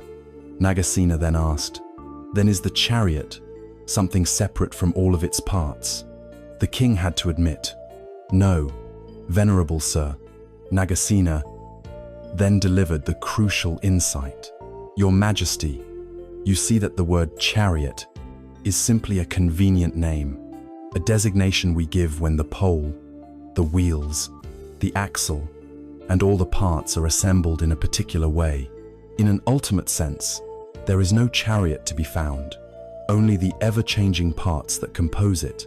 In the same way, Nagasena is just a convenient name for the coming together of this body, these feelings, these thoughts, and this consciousness. It is a useful convention, but there is no permanent, independent self to be found. Now, let us bring this ancient wisdom directly into your bedroom tonight. As you lie there, and the thought screams in your mind, "I cannot sleep," ask yourself Nagasena's question. Who is this I? Investigate it. Is it your body that cannot sleep? The body is just lying here, a collection of changing sensations. Is it the feeling of frustration? That is just a feeling, a temporary wave of energy. Is it the thought itself? The words, "I can't sleep"? That is just a mental formation, a fleeting sound in the mind. There is a body, there is a feeling, there is a thought. But where is the solid, singular I, who is the owner of all these experiences? The truth you discover, when you look deeply, is that there is no one there. There is only the process itself, the process of thinking, the process of feeling, the process of being awake. This is not an intellectual game. It is the key to a profound liberation. As long as we believe in a solid I, we take everything personally. Sleeplessness becomes an attack on me. It becomes my problem, my failure, my suffering. We become the victim, the central character in the drama of the person who cannot sleep. But when we see through the illusion of the solid self, the entire drama collapses. The suffering may still be present. The feeling of frustration is still unpleasant. The racing thoughts are still agitating, but it is no longer happening to me. It is simply happening. It is an impersonal weather pattern, passing through awareness. The experience shifts from being a personal crisis to an impersonal process. The question changes from, "Why is this happening to me?" to, "What is the nature of this experience that is happening?" This shift drains the experience of its emotional charge. You are no longer the victim trapped in the storm. You are the vast, open sky in which the storm is taking place. This is the ultimate act of letting go. We let go of our clinging to pleasure. We let go of our resistance to pain. We let go of the past and the future. And finally, we let go of the clinger, the resistor, the one who was doing all the work. We let go of our very self. In this release, there is an incredible lightness, a profound peace. The problem of sleeplessness is no longer a personal burden you have to carry. It is just a set of phenomena arising and passing away in a field of awareness. But if there is no self, what about our actions? Do they matter? If I am not really here, can I do whatever I want? The teachings are clear on this. While there is no ultimate, permanent self, there is a conventional self, this temporary bundle of processes we call a person. And the actions taken by this conventional self have real consequences. They create ripples in the stream of existence, affecting not only the world around us but the quality of our own mind, night after night. It is to this law of action and consequence, the law of karma, that we now must turn. We have journeyed into the profound and unsettling territory of anatta, the truth of not self. We have seen that when we look for a solid, permanent I at the center of our experience, we cannot find one. This realization brings a great sense of relief, as it frees us from taking our suffering so personally. But it also raises a crucial question. If there is no permanent self, do our actions even matter? If I am not ultimately real, can I not just think, say, and do as I please without consequence? The Buddha's teaching on this point is unequivocal. While there is no permanent soul to be rewarded or punished, there is a seamless continuity of cause and effect. The actions of this present moment, performed by this conventional self, create the conditions for the moments that follow. This is the natural law of karma. Like the word dukkha, karma is a term that is widely known in the West, but is often deeply misunderstood. We tend to imagine it as a kind of cosmic bookkeeping system, a celestial judge who balances the scales of good and evil, rewarding virtue and punishing sin. But the Buddhist understanding of karma is far more intimate, immediate, and scientific. It is not a law of punishment. It is a law of nature, as impersonal and reliable as the law of gravity. The law of gravity does not punish you for stepping off a cliff. You simply experience the natural consequence of your action. Similarly, the law of karma simply states that every intentional action produces a corresponding result. If you plant a mango seed, you will get a mango tree. You will not get a lemon tree. This is not a reward for planting a mango seed.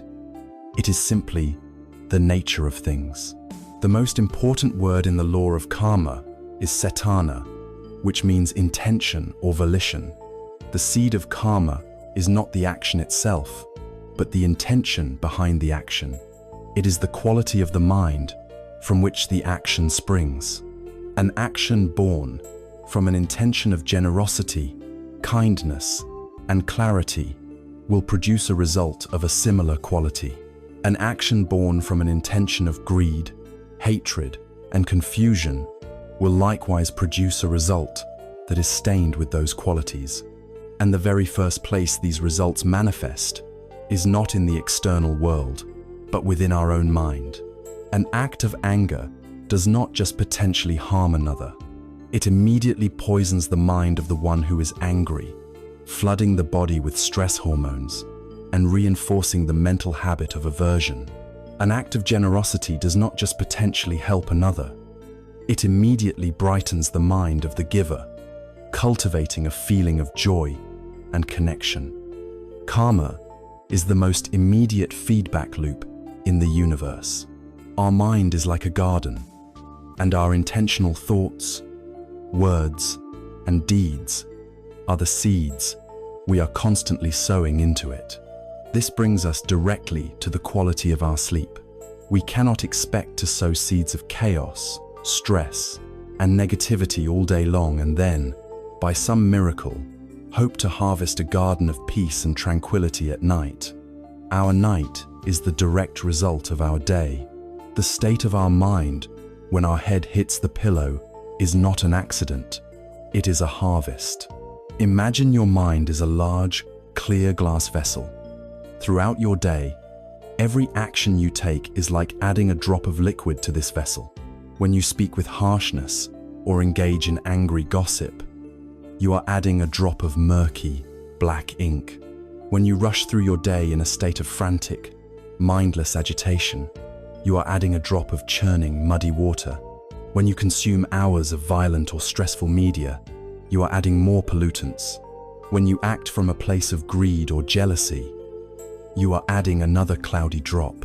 Then, at night, you lie down, the distractions of the day cease, and you look into this vessel of your mind, and you wonder why it is not clear, why it is not still. You wonder why you cannot find peace. It is because you are trying to find peace in a vessel you have spent the entire day filling with agitation. Conversely, imagine that throughout the day, you consciously practice sowing different seeds. When you pause to take 3 mindful breaths before answering an email, you add a drop of clear, still water. When you choose to speak with kindness and honesty, you add another drop. When you perform an act of generosity, no matter how small, you add a drop of sparkling water. When you take a moment to feel gratitude, you add another.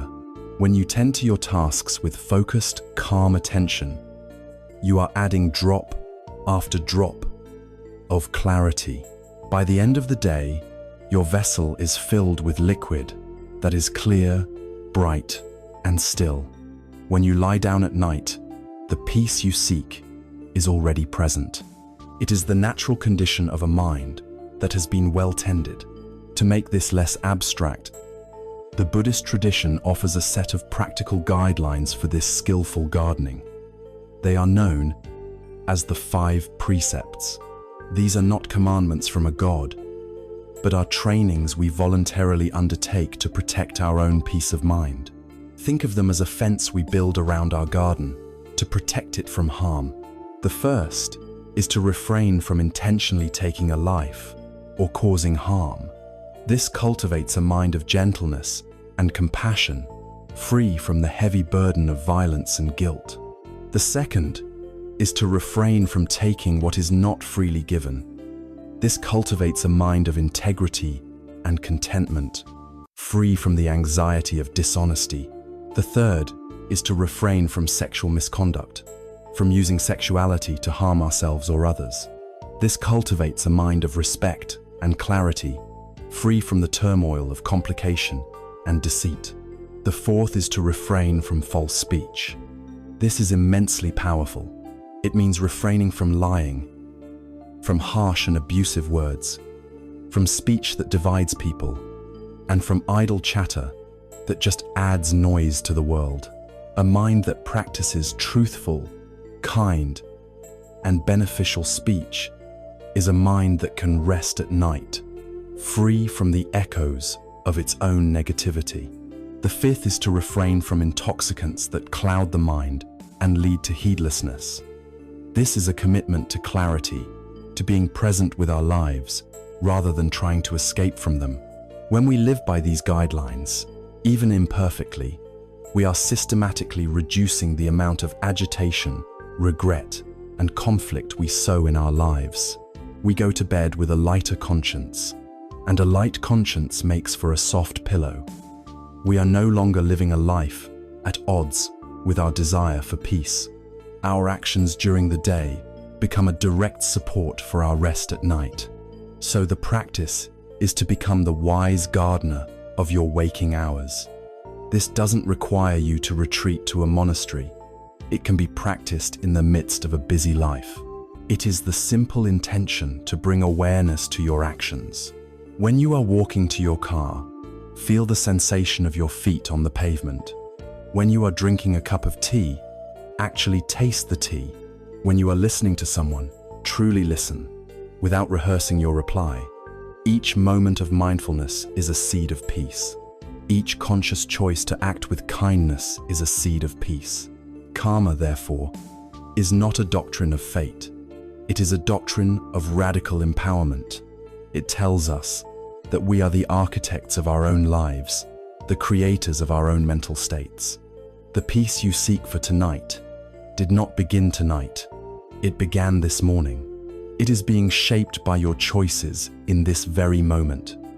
If your mind is a turbulent sea tonight, you can know with certainty that it is not a random occurrence. It is the result of the winds of your actions and intentions during the day.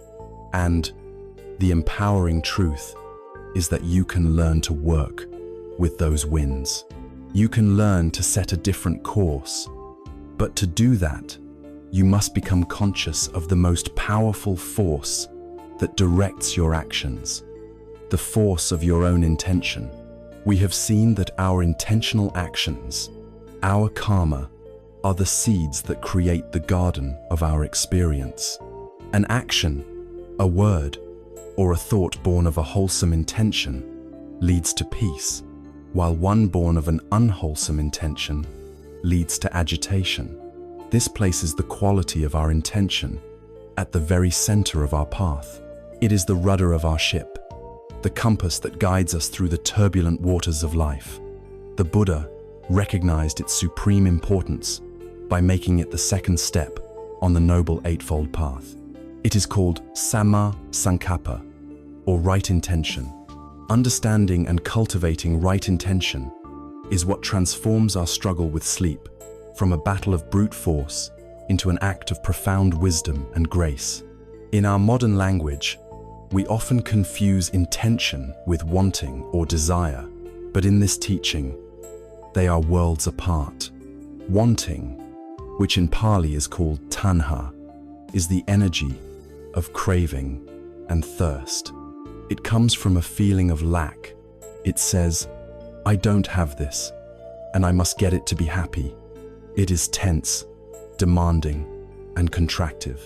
When we apply this energy of wanting to sleep, it manifests as a desperate command. I must sleep now. I need to be asleep. This demand is an act of violence against the present moment. It creates an immediate inner conflict between the reality of being awake and our desperate desire for it to be different.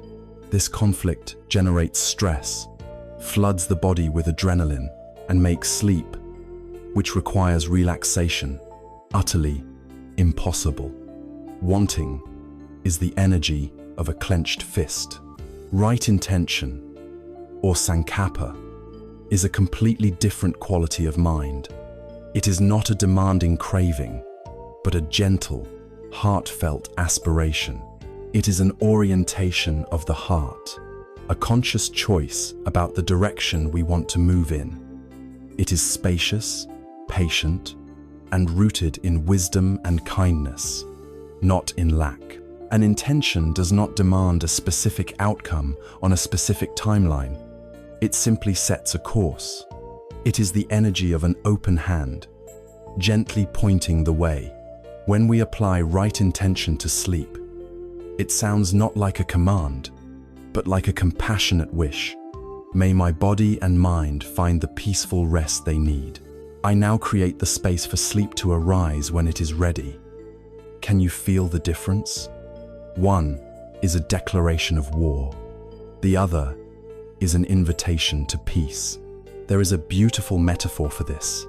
Imagine you are holding a tiny, fragile bird in your hands. If you are driven by the wanting to possess the bird, by the fear of it escaping, you will clench your fist tightly around it. In your desperate attempt to keep it, you will crush it. This is how we approach sleep. We want it so badly that we squeeze the life out of any possibility of it arriving. Now, imagine you hold your hands completely flat and open. The bird will feel no safety or shelter and will immediately fly away. This is an attitude of indifference or carelessness. The skillful way, the way of right intention, is to gently cup your hands. You are not grasping, not squeezing. You are simply creating a safe, warm, protected space for the bird to rest.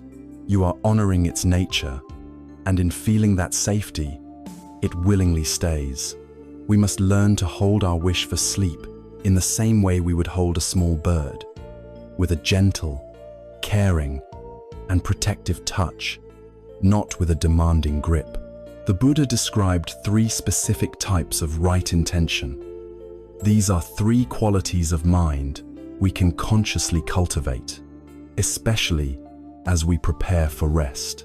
They are the antidotes to the unwholesome thoughts that keep us awake. The first is the intention of renunciation. This sounds severe, but it simply means the intention to let go. It is the wise recognition that some thoughts and behaviors are harmful to our peace, and we make a conscious choice to release them. As you lie down to sleep, you can practice this by forming a clear intention to renounce, for this period of rest, the burdens of your mind. You can say to yourself silently, for these night hours, I let go of my worries about work. I let go of planning for tomorrow. I let go of replaying the arguments of yesterday. I renounce the 5 hindrances. I release all that is not essential for this moment of rest. This is not suppression. It is a conscious, willing act of setting down your heavy bags at the end of a long journey. The second is the intention of goodwill. or loving kindness. This is the intention to be a friend to yourself and to the world. It is the direct antidote to the thief of ill will and aversion. So often, we lie in bed, and our inner dialogue is harsh and critical. We are frustrated with ourselves for being awake. The intention of goodwill completely changes this inner climate. As you rest, you can consciously cultivate this intention. May I be well. May I be safe. May I be free from suffering. May I be peaceful and at ease. You are actively directing thoughts of kindness towards yourself, replacing the inner critic with an inner ally. You are creating an atmosphere of warmth and acceptance, which is profoundly conducive to relaxation and peace. The third is the intention of harmlessness or compassion. This is the wish that all beings, most especially ourselves in this moment, be free from suffering. This is the ultimate antidote to the second arrow. When you are feeling the real, physical, and mental discomfort of being awake, the first arrow, the intention of harmlessness, means you make a vow not to add any further harm through your reaction. You can feel the agitation in your body, the racing of your mind, and you can form the intention. This is a moment of suffering. My intention is not to make it worse. My intention is to be gentle with this experience. May I hold this difficulty with compassion. This gentle, compassionate attention soothes the nervous system. It communicates to your body that even though there is discomfort, you are not in a state of emergency. You are safe, and you are being held in kindness. Setting these intentions can become a beautiful, simple ritual to mark the end of your day. After you have turned off the lights and settled into your bed, you can take a moment to consciously formulate your aspiration for the night. It is like setting the rudder of your ship before you drift off. You can silently say, "My intention tonight is to release what I no longer need to carry. My intention is to be a friend to myself. My intention is to be gentle with whatever experience arises. I open myself to the possibility of deep and peaceful rest." This simple act is incredibly powerful. It is a formal declaration to your entire being that the time for doing, for striving, for solving is over. The time for being, for allowing, for surrendering has begun. You are consciously shifting from the daytime mind of effort to the nighttime mind of release. You are no longer demanding a result from your body and mind. You are creating a sacred invitation. Right. Intention is the art of aligning our deepest wishes with the wisdom of the heart. It is the understanding that how we ask is just as important as what we ask for. We stop demanding peace, and instead, we gently and wholeheartedly intend it. We stop commanding our mind to be silent, and instead, we create the conditions of kindness and safety in which it can naturally fall quiet. By cultivating intentions of renunciation, goodwill, and harmlessness, we are not just wishing for sleep, we are actively creating the fertile ground of peace from which a restful night can effortlessly grow. And the most powerful of these intentions, the one with the greatest power to heal the anxious heart, is the active cultivation of loving kindness. It is to this profound practice that we will now turn. We have learned that our intention is the rudder that steers the mind, and that orienting it towards peace is a gentle, skillful art. Of the three forms of right intention, renunciation, goodwill, and harmlessness, is the active cultivation of goodwill that serves as the most powerful medicine for a heart tormented by anxiety and fear. This practice, known in the Buddhist tradition as metta bhavana, is the systematic development of loving kindness. It is the ultimate soothing balm for the agitations that keep us awake at night. It is learning to change the very weather of our own mind, from the cold, harsh winds of criticism and frustration to the warm, gentle sunlight of unconditional friendliness. What is this quality of metta? It is not the sentimental, possessive, or conditional love we often hear about. It is not something we feel only for those we like or who are good to us. Metta is a boundless, radiant warmth, a steadfast wish for the genuine well-being and happiness of all living beings, without exception and without discrimination. It is like the light of the sun, which shines on a beautiful flower and a pile of rotting leaves with equal, impartial generosity. It does not ask if the object is worthy of its warmth. It simply shines. The practice of metta is the training of our own heart to become like that sun, to radiate a friendly, benevolent warmth to ourselves and to all others. It is not so much a feeling we must force, but an intention we steadfastly cultivate. The transformative power of this practice is illustrated in a famous story from the life of the Buddha. His jealous cousin, Devadatta, conspired to assassinate him. As the Buddha and his monks were walking along a narrow street, Devadatta arranged for the ferocious royal elephant, Nalagiri, to be intoxicated with alcohol and set loose. The elephant, mad with drink and rage, charged down the street, trumpeting furiously, scattering crowds and destroying everything in its path. The Buddha's disciples panicked, urging him to run and save himself. But the Buddha remained perfectly still, calm and unafraid. He did not prepare a weapon. He did not look for an escape route. He simply turned his full attention to the charging, enraged animal, and he radiated a powerful, silent field of pure metta. He wished with all his heart for the elephant to be free from its fear, its anger, and its suffering. As the mighty beast entered this invisible field of loving kindness, a miracle occurred. Its drunken rage began to dissolve. Its pace slowed from a charge to a trot, then to a walk. The aggression in its eyes was replaced by confusion, and then by calm. The elephant that had been a terrifying instrument of death walked peacefully up to the Buddha and knelt before him, allowing the Buddha to stroke its forehead. It was completely tamed. This story is a powerful metaphor for our own inner world. The raging elephant, Nalagiri, is our own fear. It is our own anger. It is our own panic and anxiety when we cannot sleep.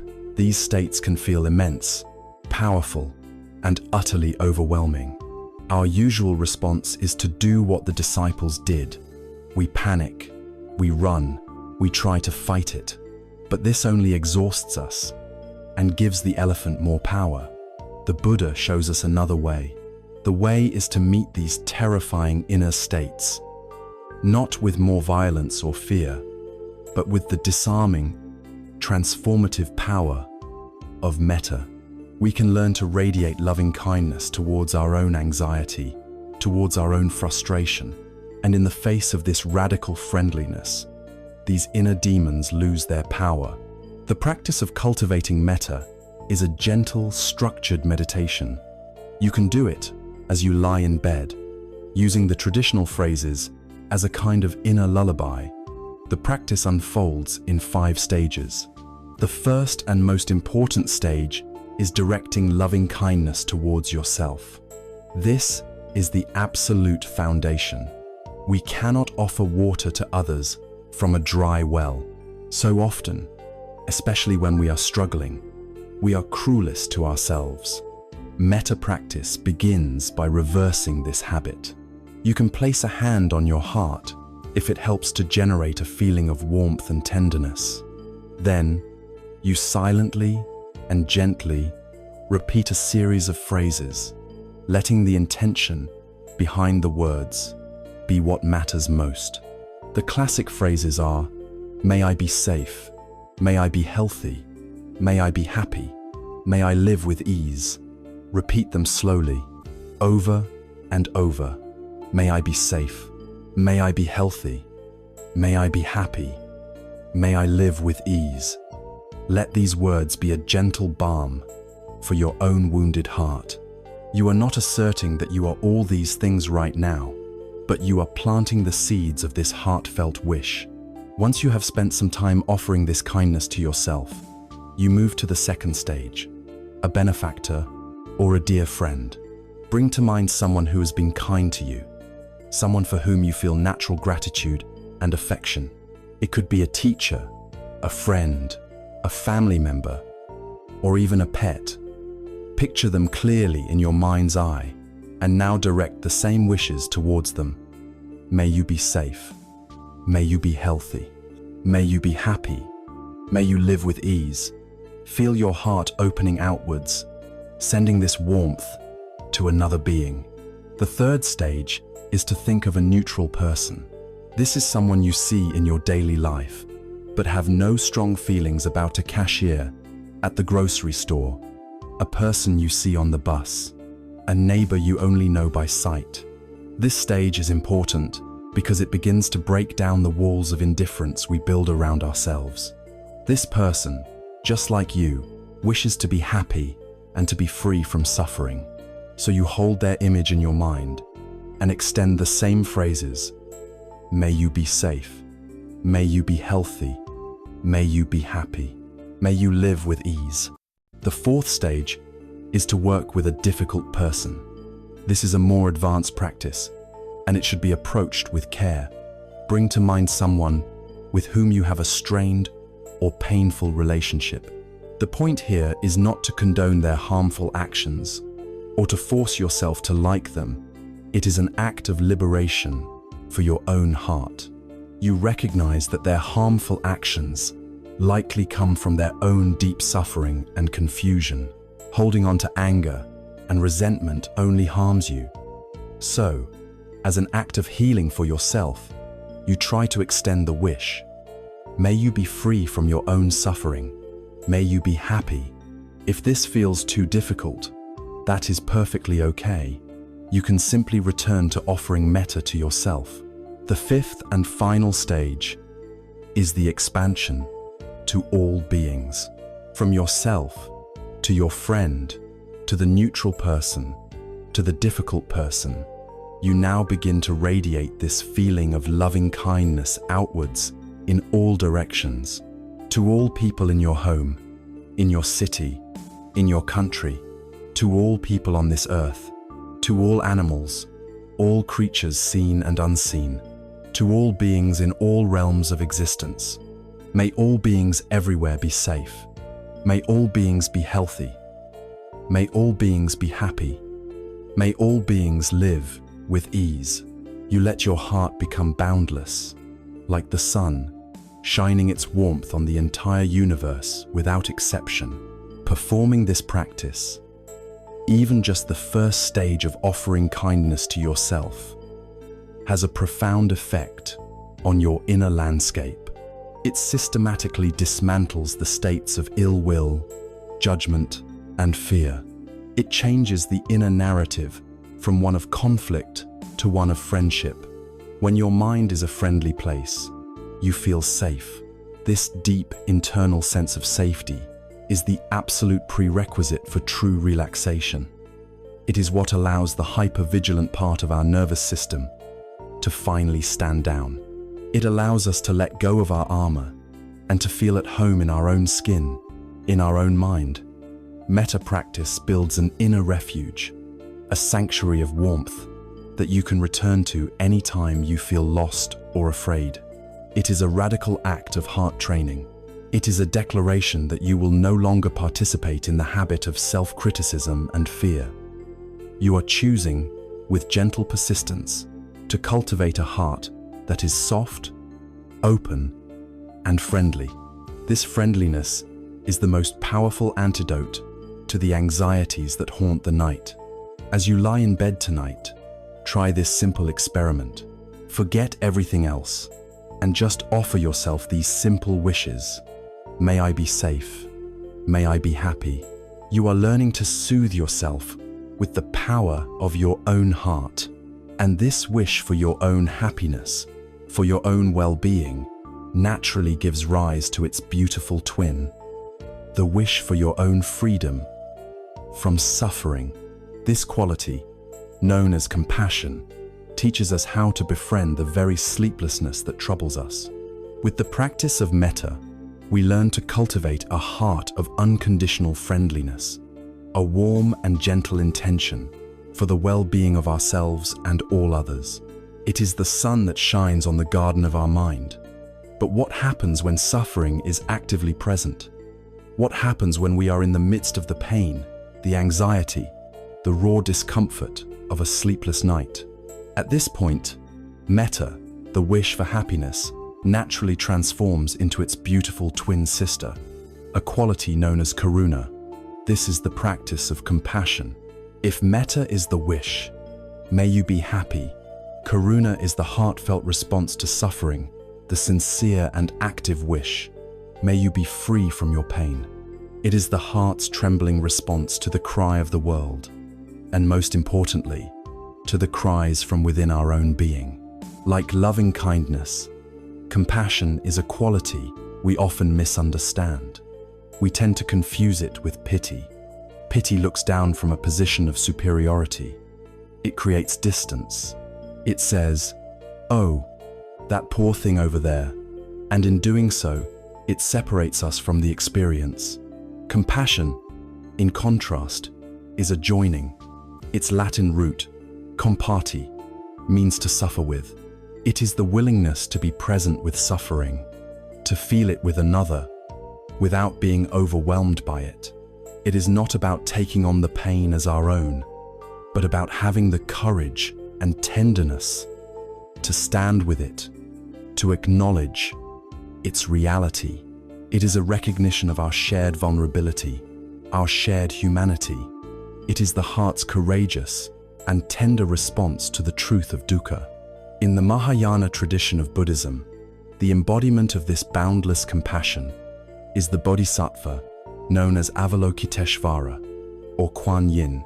The story is told that Avalokiteshvara made a great vow to listen to the cries of every being in the universe and to not rest until all of them were free from suffering.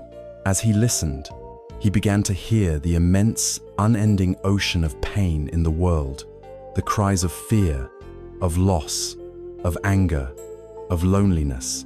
The sheer weight of this universal suffering was so immense that his head shattered into 11 pieces and his body broke into 1,000 fragments. The Buddha Amitabha, seeing his plight, put him back together, but with a new form, a form with 11 heads, the better to hear the cries of the world, and 1,000 arms, the better to reach out and offer help. This story is not about becoming a magical deity. It is a profound metaphor for the nature of a truly compassionate heart. A compassionate heart does not turn away from pain, even when it feels overwhelming. It has the courage to let itself be broken open by the reality of suffering. And in that breaking, its capacity to respond with wisdom and kindness grows exponentially. The 1,000 arms are the countless skillful and creative ways that compassion can manifest. We can learn to become our own Kuan Yin. We can learn to listen to the cries of our own agitated mind and aching body. And instead of turning away in frustration, we can learn to extend a hand of kindness to ourselves. This is the practice of karuna, to turn toward our own suffering and befriend it.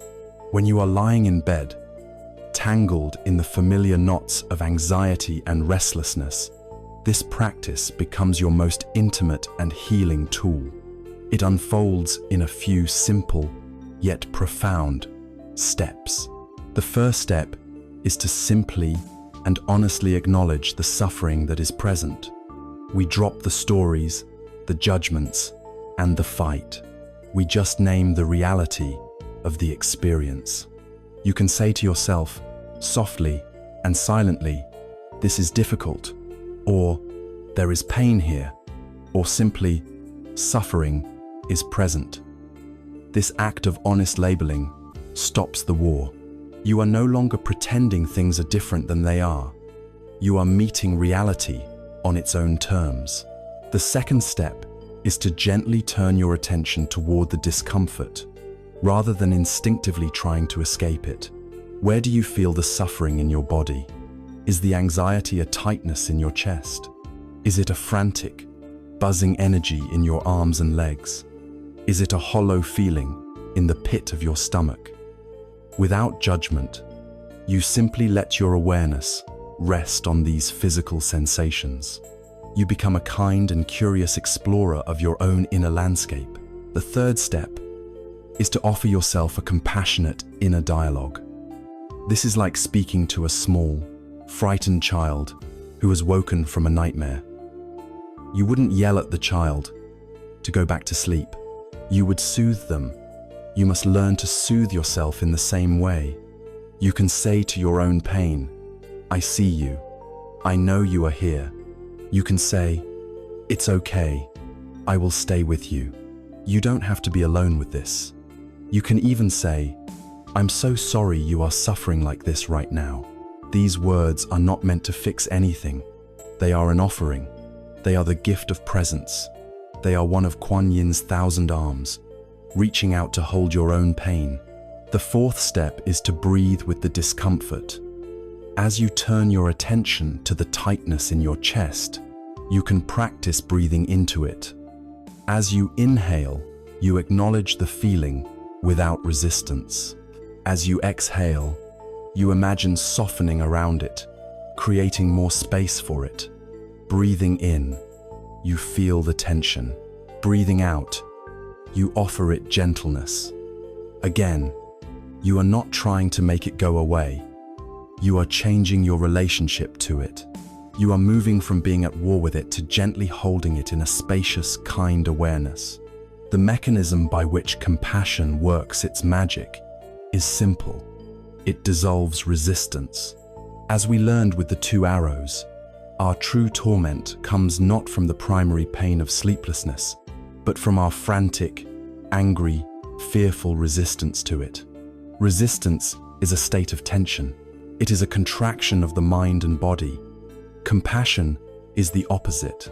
It is a state of openness, of softening, of allowing. You cannot be compassionate towards your anxiety and resistant to it at the same time. They are mutually exclusive. By consciously choosing to meet your suffering with compassion, you are consciously choosing to lay down the weapons of resistance. And when resistance dissolves, the tension it creates dissolves with it. The second arrow falls to the ground. You may still be awake. The first arrow may still be there, but the desperate struggle is over. The war has ended. You are simply lying here, awake, in a state of compassionate presence. And in this state of profound inner peace, this state free from struggle, the body and mind can finally find the deep rest they have been craving. Compassion, then, is the brave and tender practice of turning towards the very things we have spent our lives running from. It is about making peace with the difficult, wounded, and frightened parts of ourselves. It transforms the lonely ordeal of a sleepless night into a sacred opportunity for deep healing and self-care. It is the profound discovery that the source of comfort we are so desperately seeking outside ourselves can be found within the boundless warmth of our own compassionate heart. This wish to free ourselves from suffering, born of karuna, exists alongside our wish for happiness, born of metta. And to these two, we can add a third quality, a source of joy that protects us from the poisons of comparison and envy that so often disturb our peace. We have explored the path of the heart through the practices of metta, loving kindness, which is the wish for all beings to be happy, and karuna, compassion, which is the wish for all beings to be free from suffering. These two wings allow our hearts to fly. But there is a third essential practice in this family of what are called the divine abodes, a quality that brings a sense of lightness, abundance, and profound joy into our lives. This quality is called mudita, which translates as sympathetic or appreciative joy. If metta is the sun and karuna is the gentle rain, mudita is the blue sky that holds it all. It is the practice of genuinely delighting in the happiness, success, and good fortune of others. And in our modern world, it is one of the most powerful and necessary antidotes to the subtle poisons that disturb our peace. We live in an age of unprecedented comparison. Through the glowing screens we carry in our pockets, we are subjected to a constant, curated stream of other people's highlight reels. We see their beautiful vacations, their successful careers, their perfect-looking families, their new homes and achievements. Even with the conscious knowledge that this is not the whole picture, it is easy for the mind to fall into the painful trap of comparison. This constant exposure breeds a deep and subtle feeling of lack, a sense that our own life is somehow deficient. It fosters a scarcity mindset, the unconscious belief that happiness and success are limited resources. If someone else gets a large slice of the pie, it feels like there is less left over for us. From this scarcity mindset, the painful states of envy and jealousy are born. Envy is a form of suffering. It is a cold, tight, bitter feeling that contracts the heart and clouds the mind. It is impossible to feel envious and peaceful at the same time. The mind churns with stories of why them and not me. It creates a sense of separation and resentment. This churning, this feeling of being less than, is a significant source of the anxiety that can follow us into the dark of the night. We lie awake, measuring our own messy, behind-the-scenes reality against the polished, public performances of others, and we find ourselves wanting. This feeling of inadequacy is a fire that consumes our potential for rest. Mudita is the direct, powerful antidote to this poison. It is the conscious choice to rebel against the scarcity mindset. It is the radical recognition that happiness is not a zero-sum game. The practice of mudita is the cultivation of a heart that knows how to celebrate. It is the discovery that joy is an infinite and renewable resource. My own personal opportunities for happiness may be limited by my circumstances on any given day. But if I can learn to feel joy in the happiness of the nearly 8 billion other people on this planet, my opportunities for joy become boundless. The well of happiness is no longer a small, private cup that can be easily emptied. It becomes a vast, shared ocean. There is a simple and beautiful metaphor for this. Imagine a single candle burning in a great, dark hall. This is your own happiness precious, but perhaps small and solitary. Now, imagine that thousands of other unlit candles are brought into the hall. One by one, your candle shares its flame. It touches a second candle, which bursts into light. That second candle lights a third.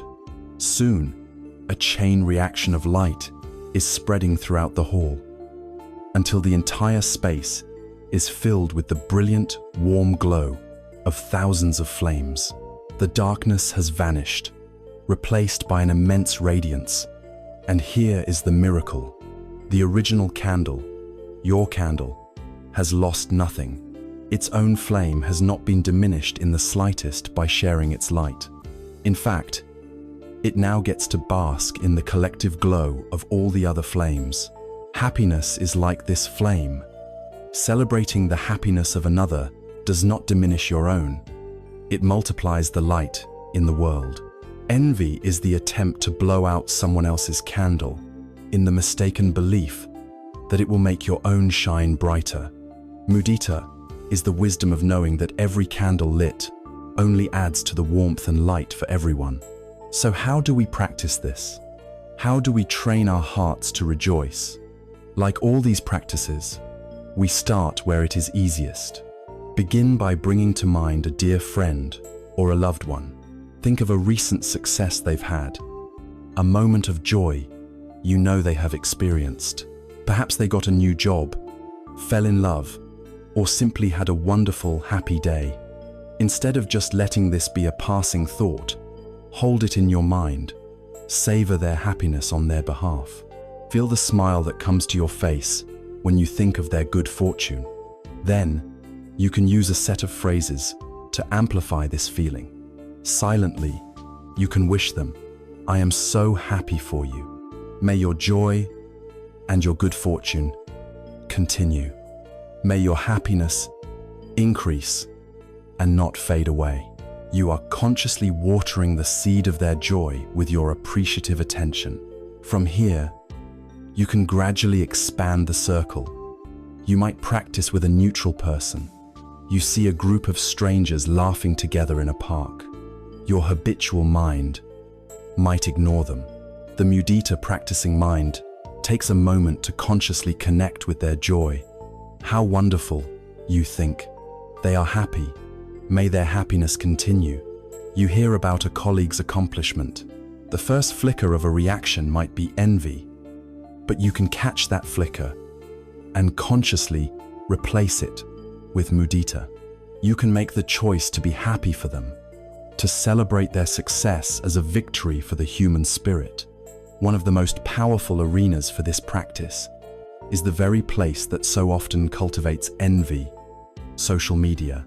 You can transform your experience of scrolling from a potential source of suffering into a training in appreciative joy. When you see a friend's travel photos, instead of feeling the pang of, "I wish that were me," you can consciously practice, "How wonderful for them. They look so happy. May they have a beautiful and safe journey." When someone posts about a new baby, you can think, "May this new family be blessed with health, love, and immense happiness." You are hijacking the algorithm of comparison and turning it into an engine for generating joy in your own heart. The effect of this practice on your mind is profound. A mind conditioned by envy is tight, contracted, and sees the world as a place of competition and lack. A mind trained in mudita is open, expansive, and light. It sees the world as a place of abundance and shared celebration. It feels connected, not isolated. This state of mind is deeply conducive to rest. When you go to bed at night with a heart that is genuinely happy for the good things that have happened to others, your own spirit is at ease. You are no longer at war with the world. You are in harmony with its moments of goodness. The bitter churning of comparison is replaced by the sweet, calm feeling of contentment. Mudita, this practice of sympathetic joy, is a joyful rebellion against the anxieties of the modern age. It is the discovery that happiness is not a competition we must win, but a symphony we can all join. By learning to celebrate the light in others, we fill our own hearts with a boundless and resilient joy. This quality, along with loving kindness and compassion, creates a heart that is truly rich. However, for this richness to be stable and truly unshakable, these three active, emotional states must be balanced by a fourth, profound quality, a quality of deep, abiding balance and peace. Even in the face of life's inevitable storms, it is to this ultimate state of equanimity that we now turn. We have journeyed through the beautiful active states of the heart, the warmth of loving kindness, the tender care of compassion, and the selfless delight of sympathetic joy. These three qualities, metta, karuna, and mudita, are like the magnificent wings of a great bird, allowing our spirit to soar. But for a bird to be able to rest, for it to find a stable perch, it needs more than just wings. It needs a sense of balance. It needs a grounding force that keeps it steady amidst the changing winds. This grounding force, this profound and stabilizing peace, is the fourth and culminating divine abode. It is called upekkha, or equanimity. Upekkha is a state that is often misunderstood in the West. We tend to confuse it with indifference, apathy, or a kind of cold, detached aloofness. But true equanimity is not cold. It is wise. It is not indifferent. It is spacious. It is not the suppression of feeling. It is the ultimate balance in the midst of feeling. If the heart's active qualities are the waves on the surface of the ocean, sometimes warm, sometimes caring, sometimes joyful, then equanimity is the immense, silent, and imperturbable depth of the ocean itself. The surface may be turbulent, but the deep water remains still, unmoved, and serene.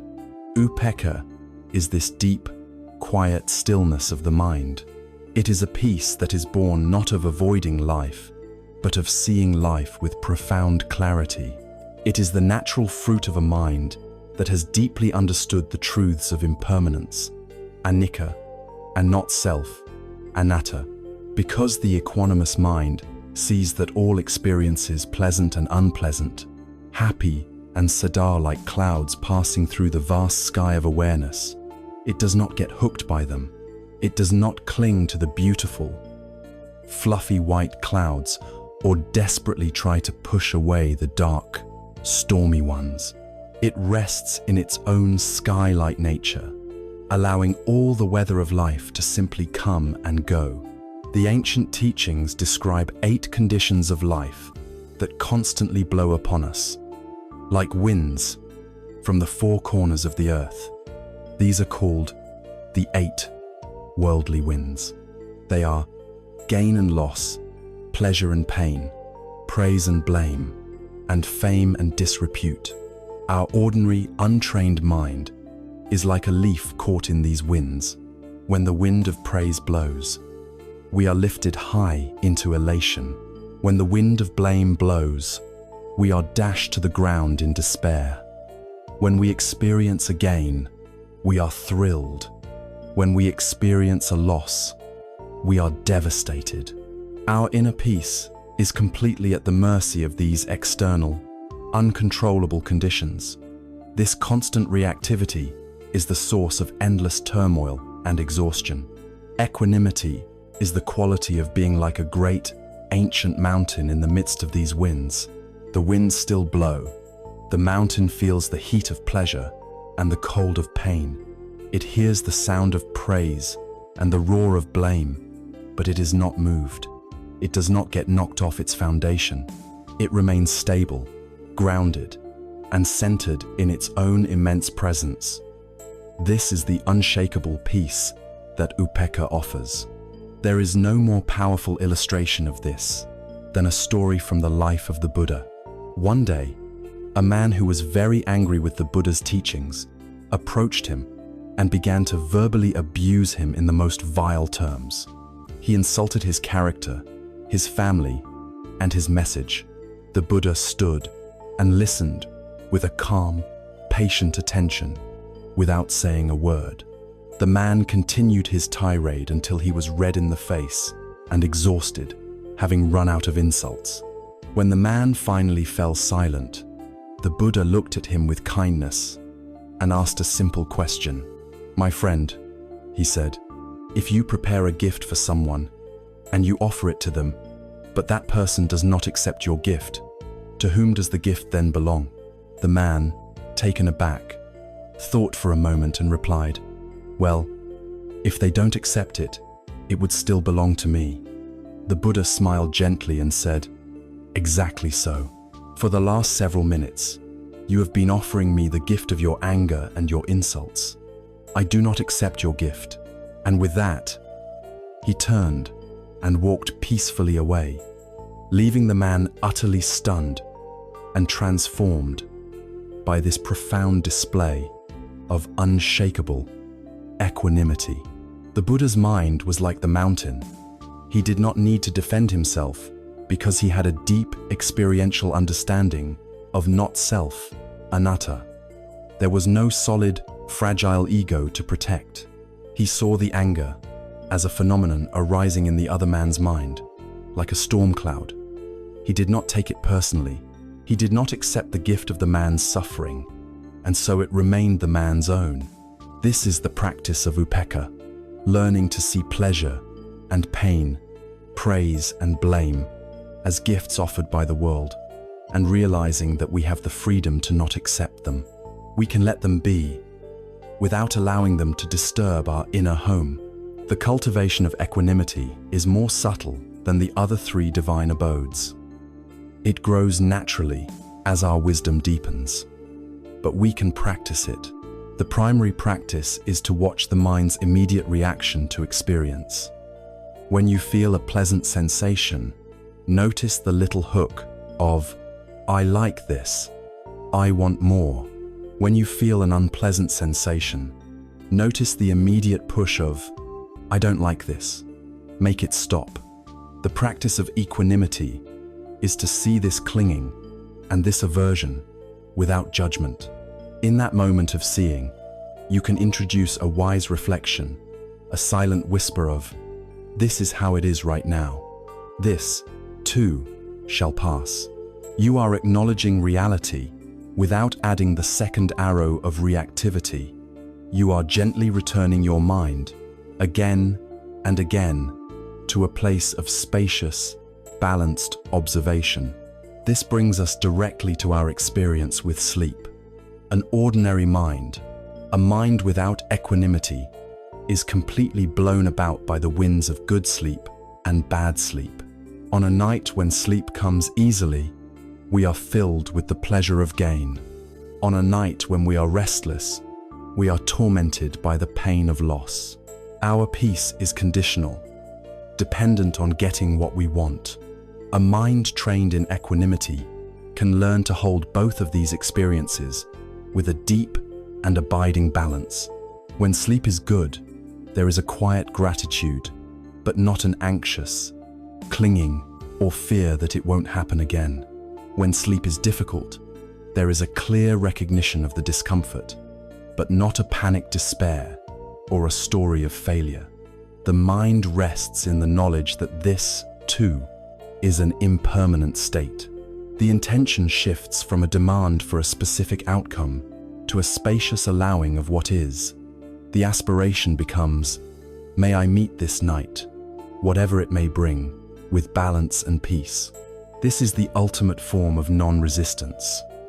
It is an acceptance so complete that the inner war finally ceases. There is no longer a me who is fighting against wakefulness. There is just the simple, clear awareness of the experience of being awake, held in a vast, peaceful, and unshakable mind. Paradoxically, this state of total surrender, of having no preference, is the very state that is most profoundly conducive to deep and healing rest. Upekkha, equanimity, is the crown jewel of the heart's practices. It is the protector, the stabilizer, the grounding force that allows loving kindness, compassion, and joy to be offered freely without leading to burnout or attachment. It is the quiet, serene confidence of a mind that has come home to its true nature. With this foundation of profound inner balance established, we can now turn to a very direct and practical method for bringing this peace into our physical body, for mapping our own inner landscape with mindful attention. As we prepare to sleep, we have explored the high peaks of the mind, cultivating the beautiful states of loving kindness, compassion, sympathetic joy, and the profound, stabilizing peace of equanimity. These practices create a spacious and wise inner environment. Now, we will learn a technique to bring this wisdom down from the heights of the mind and into the very soil of our physical being. The mind and body are not separate. The anxieties and tensions of our thoughts are stored as physical contractions in our muscles. Our shoulders carry our burdens. Our jaws clench with our frustrations. Our stomachs knot with our fears. To find deep rest, we must learn to invite this stored tension to release. The most direct path to do this is a practice known as the body scan meditation. Think of your body as your home, the only true home you will ever have in this life. During a busy day, it is as if we are running frantically through this house, leaving lights on in every room, spilling things, creating messes, and paying no attention to the general state of our dwelling. Then at night, we lie down amidst this disarray and wonder why we cannot feel at peace. The body scan is the simple, loving act of walking through your home at the end of the day. You are not there to judge the mess. You are simply there to notice and to gently, room by room, begin to turn off the lights, close the drawers, and bring a sense of calm and order to your physical space. It is an act of homecoming. To begin, allow yourself to settle into a comfortable position, lying on your back. Let your feet fall open naturally. Let your arms rest by your sides, perhaps with the palms facing up as a gesture of openness and receptivity. Allow your eyes to gently close. Take 3 slow, deep breaths. With each exhalation, feel your body becoming a little heavier, sinking a little more deeply into the support of the mattress beneath you. Let go of any agenda to fall asleep. The only intention here is to feel, to be present with your body, just as it is. There is nothing to achieve, and you cannot do this wrong. Whatever you feel, or don't feel, is perfectly fine. The practice is simply to bring a gentle, curious awareness to each part of your body in turn. Let us begin by bringing all of your attention, like a soft, warm spotlight, down to your left foot. See if you can feel your left foot from the inside. Start with the big toe. Can you feel any sensation there? Warmth, coolness, tingling, pressure, or perhaps nothing at all. Whatever is there, just notice it. Now move your awareness to the second toe, then the third, the fourth, and the little toe. Feel all 5 toes at once. Now, bring your awareness into the sole of your left foot, that sensitive place that connects you to the earth all day. Notice the ball of the foot, the arch, and the heel, feeling its weight and pressure against the bed. Be aware of the top of the foot and the ankle. Hold your entire left foot in a gentle, spacious awareness. Now, begin to move that spotlight of attention slowly up your left leg. Become aware of the shin bone and the calf muscle. This is a muscle that works hard for you all day. See if there is any tightness or tiredness stored there. As you breathe in, imagine your breath could travel all the way down to your calf. As you breathe out, just imagine the muscle softening, letting go, releasing any tension it might be holding. Move your awareness up to your left knee, feeling the kneecap and the space behind the knee. Continue up into the large, strong muscle of your left thigh, feeling its weight, its density. Then, become aware of your left hip, where the leg joins the torso. Now, hold your entire left leg, from the tips of the toes to the hip, in your awareness. Just feeling, just being present. Now, gently shift your attention across your body, all the way down to the toes of your right foot, and we begin again. One by one, bring a kind awareness to the big toe, the second toe, the third, the fourth, and the little toe. Feel the sole of the right foot, the arch, the heel. Be aware of the top of the foot and the right ankle. Just noticing whatever sensations are present, without needing them to be different. Slowly, move your awareness up the right leg, the shin and the calf. Breathing in, you acknowledge any sensations. Breathing out, you invite a sense of softness and release. Become aware of the right knee, the front and the back. Then move your attention into the large muscles of the right thigh, feeling its warmth and weight. Be aware of the right hip. Now, feel both legs simultaneously, from the hips all the way down to the toes, resting heavily, fully supported. Bring your awareness now into the pelvic region, the cradle of your torso. Feel the buttocks and the pelvis resting against the bed. Become aware of your lower back. This is an area where we often hold a great deal of tension. As you breathe into this area, see if you can offer it a sense of release on the out-breath. Let go of the need to hold yourself up. You are completely supported. Move your attention now to your abdomen.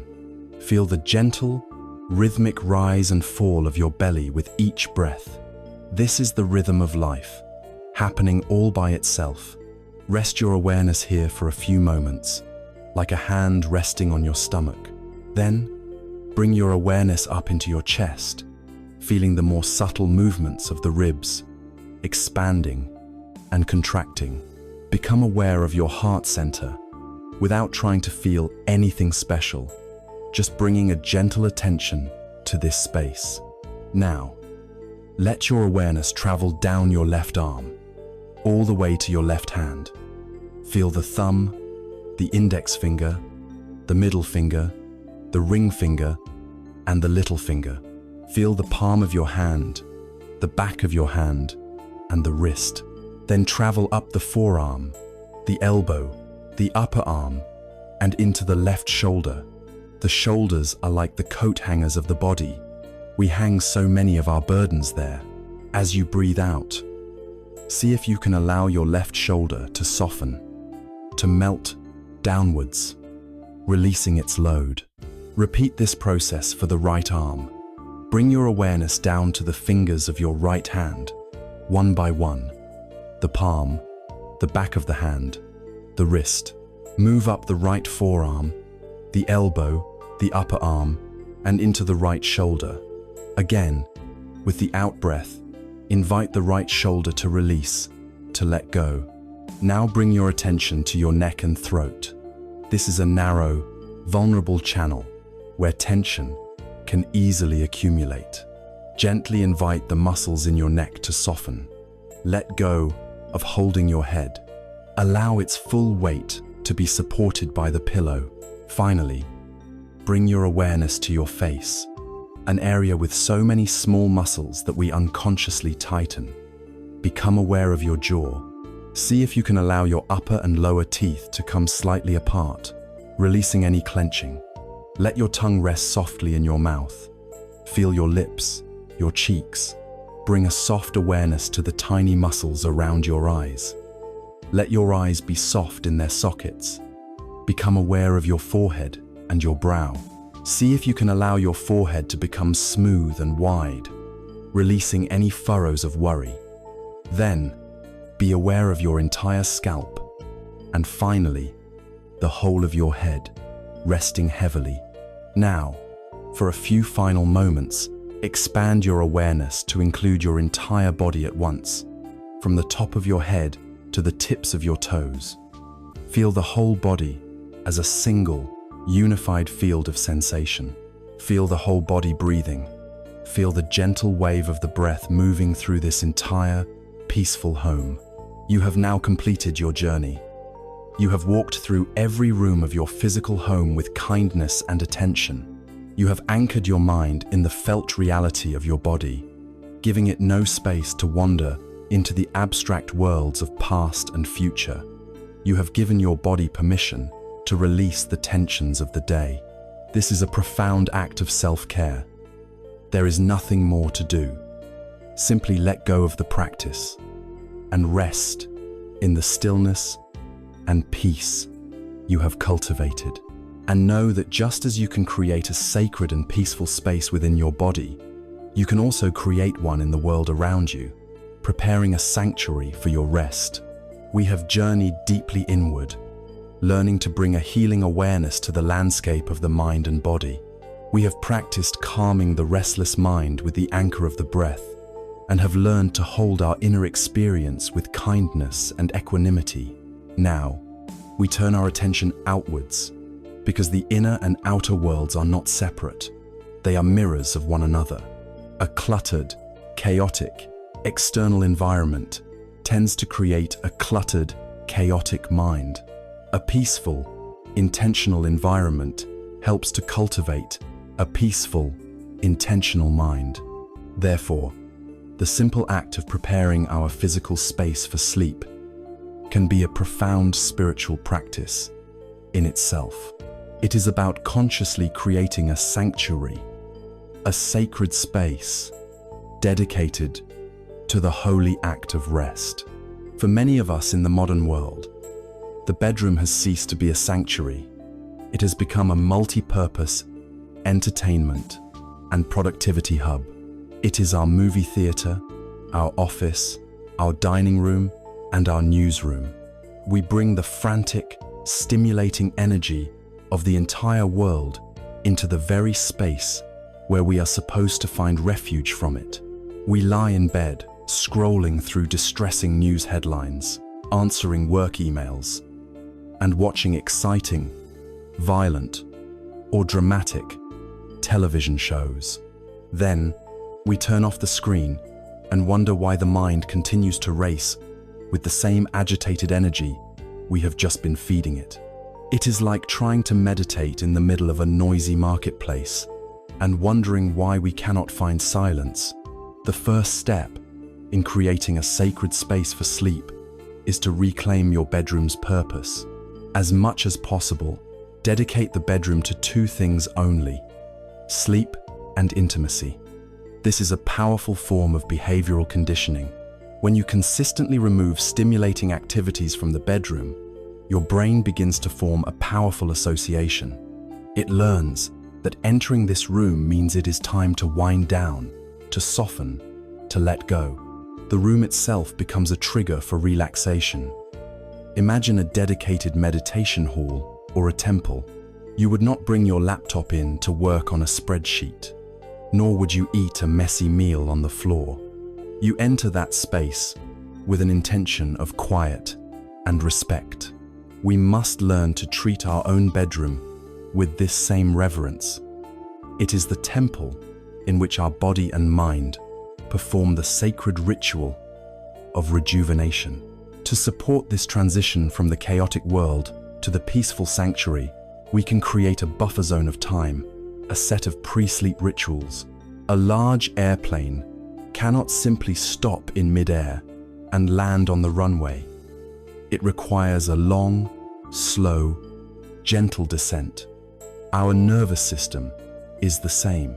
We cannot go from high-speed, high-stress activity directly into a state of deep rest.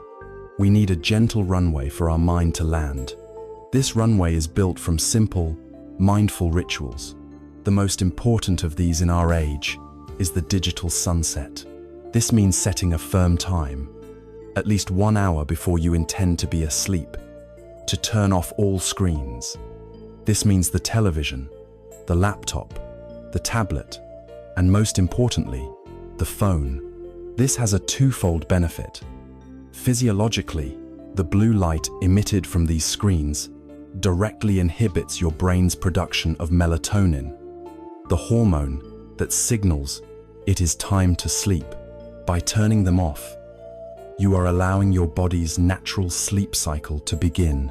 Psychologically, and perhaps more importantly, you are ceasing the constant influx of stimulating, agitating, or emotionally charged content.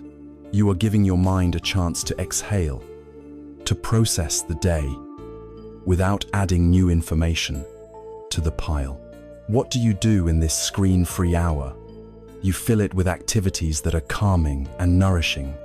You could create a ritual of warmth, which is deeply soothing to the nervous system. This might be a warm bath, perhaps with Epsom salts and a few drops of lavender oil. It could be a warm, not hot, shower. Or it could be the simple act of mindfully drinking a cup of warm, non-caffeinated herbal tea, like chamomile or peppermint. The key is to do this mindfully. Don't drink your tea while reading stressful material. Just drink the tea. Feel the warmth of the mug in your hands. Notice the aroma of the steam. Feel the liquid entering your body. This brings us to a central teaching about the quality of attention we bring to these rituals. A student once asked a great Zen master for the secret of enlightenment. The master asked him, "Have you finished your breakfast?" The student replied that he had. Then, the master said, "Go and wash your bowl." The student was confused, but he went and washed his bowl. The secret was this: when you eat, just eat. When you walk, just walk. When you wash your bowl, just wash your bowl. The path to peace is found not in some distant, future achievement, but in bringing your whole, undivided attention to the simple, humble task at hand. This is the spirit in which we should approach our pre-sleep rituals. When you are brushing your teeth, just brush your teeth. Feel the bristles on your gums. Taste the mint, instead of planning your morning meeting in your head. When you are changing into your sleep clothes, feel the texture of the fabric against your skin. When you are turning down the covers of your bed, notice the coolness of the sheets. This practice of single-minded, sensory awareness pulls you out of the abstract world of worry and anchors you firmly in the calm reality of the present moment. In this sacred, screen-free hour, you might also read, but choose your reading material wisely. A thrilling mystery or a dramatic novel will only excite the mind. Instead, turn to wisdom literature. Read a few pages of philosophy, of poetry, of spiritual teachings. Choose words that nourish the soul, that encourage contemplation, that connect you to a sense of peace and meaning. Let the last information your mind takes in before sleep be something beautiful, wise, and calming. Finally, consider the sensory environment of the room itself. Make it as dark as possible. Our bodies are designed to sleep in darkness. Even small amounts of light from streetlights or electronics can disrupt the quality of our rest. Consider blackout curtains or a comfortable eye mask and make the room as quiet as possible. If you live in a noisy environment, earplugs can be a great ally. For some, a source of constant, gentle white noise, like a fan or a dedicated sound machine, can be helpful, as it masks sudden, jarring noises that might otherwise wake you. When all your rituals are complete, the final act is the entry into bed itself. So often, we simply collapse into bed out of sheer exhaustion. Try, instead, to go to bed as a conscious, intentional act. As you lie down, feel the full support of the mattress beneath you. This is a moment of surrender. It is a moment of profound trust. You are trusting that you have done enough for one day. You are trusting that the world can manage without your supervision for a few hours. You are trusting that your body, this wise and ancient organism, knows exactly how to heal and rejuvenate itself, if you will only provide it with the peace and safety to do so. By curating your external environment, by creating a sanctuary, and by performing these simple, mindful rituals, you are sending a clear, powerful, and consistent signal to every cell in your being. You are saying, the time for striving is over. The time for rest has come. You are safe now. And in this sacred space you have created, both inside and out, you give yourself the greatest possible chance of finding the deep and restorative peace you seek. We have explored a rich tapestry of practices for cultivating a peaceful mind and body. We have learned to anchor ourselves with the breath, to create a sacred space, to cultivate qualities of loving kindness and compassion. We have learned things to do, but this very path of doing can lead to a subtle and frustrating trap. What happens when the practices themselves become another source of striving? What happens when you lie in bed thinking, Am I doing the body scan correctly? Am I breathing right? Why isn't my loving kindness feeling strong enough? What happens when the very effort to find peace becomes another cause of stress? This is the point where we must learn the most profound and subtle skill of all, the art of doing nothing. This is the wisdom of what in the Taoist tradition is called Wu Wei, which translates as non-action or effortless action. It is a principle that lies at the very heart of Zen and the deepest states of meditation. It is the discovery that sometimes the most effective action is no action at all. It is the wisdom of letting go, not just of our worries, but of the warrior itself. It is the final and most complete surrender. Our relationship with sleep is the perfect arena to understand this principle. Sleep is an involuntary process. It is a function of the parasympathetic nervous system, the rest and digest system. It is a state of deep surrender. Yet, our approach to it is almost always one of effort. Trying to sleep is a phrase we use all the time, but it is a physiological contradiction. The energy of trying, of striving, of effort belongs to the sympathetic nervous system, the fight or flight system. Therefore, the harder you try to sleep, the more you activate the very system that prevents sleep. It is like trying to put out a fire by throwing gasoline on it. The more effort you apply, the more awake, more alert, and more stressed you become. You check the clock. You calculate how many hours are left before you have to wake up. Your frustration mounts. This cycle of effort and failure is a form of self-torture, and it is powered entirely by the mistaken belief that sleep is something you can achieve through force of will. Imagine you have a glass of water that is filled with fine, swirling mud. The water is completely murky and opaque. Your goal is to make the water clear. Your first instinct might be to intervene directly. You might plunge your hand into the glass and try to grab the particles of silt, but this only stirs it up more. You might shake the glass vigorously, hoping to separate the water from the mud, but this only makes it worse. You might try to pour it through a filter, an act of great effort. Every single action you take, every attempt to do something to the water, only increases its turmoil and its murkiness. Your effort is the problem. But there is another way, a way of profound wisdom and patience.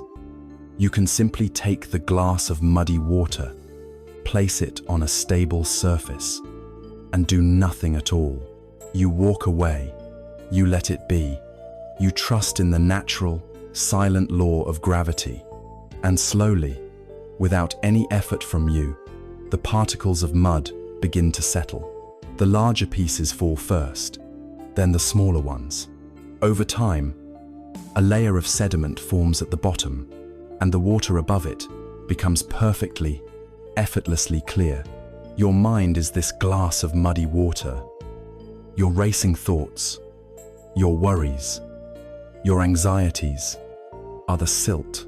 Your desperate attempts to fight your thoughts, to force your mind to be quiet, to fix your sleeplessness. These are the acts of stirring that only create more turmoil. The art of doing nothing is the courageous practice of placing your mind down and letting it be, trusting that its own nature, when left undisturbed, is to settle into a state of inherent clarity and peace. So what does this practice actually look like? It is the simplest instruction and the most difficult to follow. When you find yourself awake, and perhaps you have already tried a few gentle practices like watching the breath, the invitation is to now abandon the entire project of falling asleep, give up, let go of the goal completely. Your new instruction is to do nothing. Don't try to meditate. Don't try to do a body scan. Don't repeat any phrases. Simply lie still in the darkness. Your new goal is not to fall asleep. Your new goal is simply to rest your body. Even if the mind is awake, the body can still receive profound restoration just by lying motionless. Reframe the experience in your mind. You are no longer failing at sleeping. You are now succeeding at resting. Feel the simple physical sensations of this resting. Feel the weight of the blanket on you. Feel the texture of the pillow beneath your head. Listen to the quiet sounds of the night, the hum of the house, the whisper of the wind outside. Be aware of the gentle, automatic movement of your own breathing. You have no agenda. You are not waiting for sleep to come. You are simply here, in the dark, resting. You are embracing your wakefulness. You are allowing it to be exactly as it is. Herein lies the great paradox. The moment you genuinely, authentically accept being awake is the moment the war ends. When the war ends, the tension of resistance dissolves. When the tension dissolves, the body and mind naturally relax, and a deeply relaxed body and mind are the perfect conditions for sleep to arise. By completely letting go of your attachment to sleeping, you create the space for sleep to find you. This cannot be a clever trick. You cannot pretend to let go as a strategy to get sleep. The mind is too smart for that. The surrender must be total and sincere. But when it is the most powerful medicine there is. This is an act of profound trust. It is trusting in the deep wisdom of your body. Your body knows how to sleep. It has been doing so for your entire life, without any conscious instruction from you. It knows how to beat your heart, how to digest your food, and how to heal a wound. The conscious, thinking, mind, the part of you that says yes, often the last to know what is best. The art of doing nothing is the humility to get your striving, controlling ego out of the way, and to trust the deep, silent intelligence of your life force to do what it does best. It is the wisdom of the gardener who knows you cannot make a plant grow faster by pulling on its shoots. You can only provide the right conditions, good soil, water, and sunlight, and then let nature take its course. The art of doing nothing is not a sign of failure or resignation. It is the most advanced practice of all. It is the courage to release your grip on control and to surrender to the natural flow of life. It is the wisdom of the one who lets the muddy water clear on its own. It is the final, ultimate, letting go.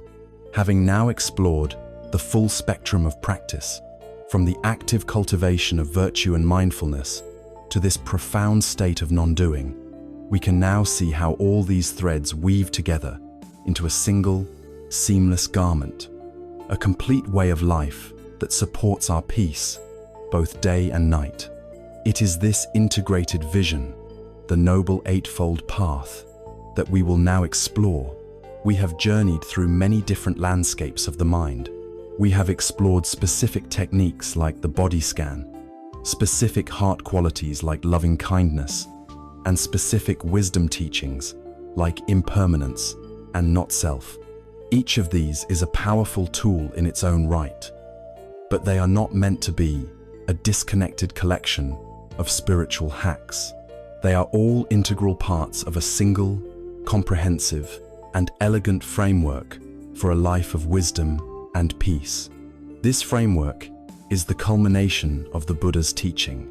It is his answer to the question, how then shall I live? It is the Noble Eightfold Path.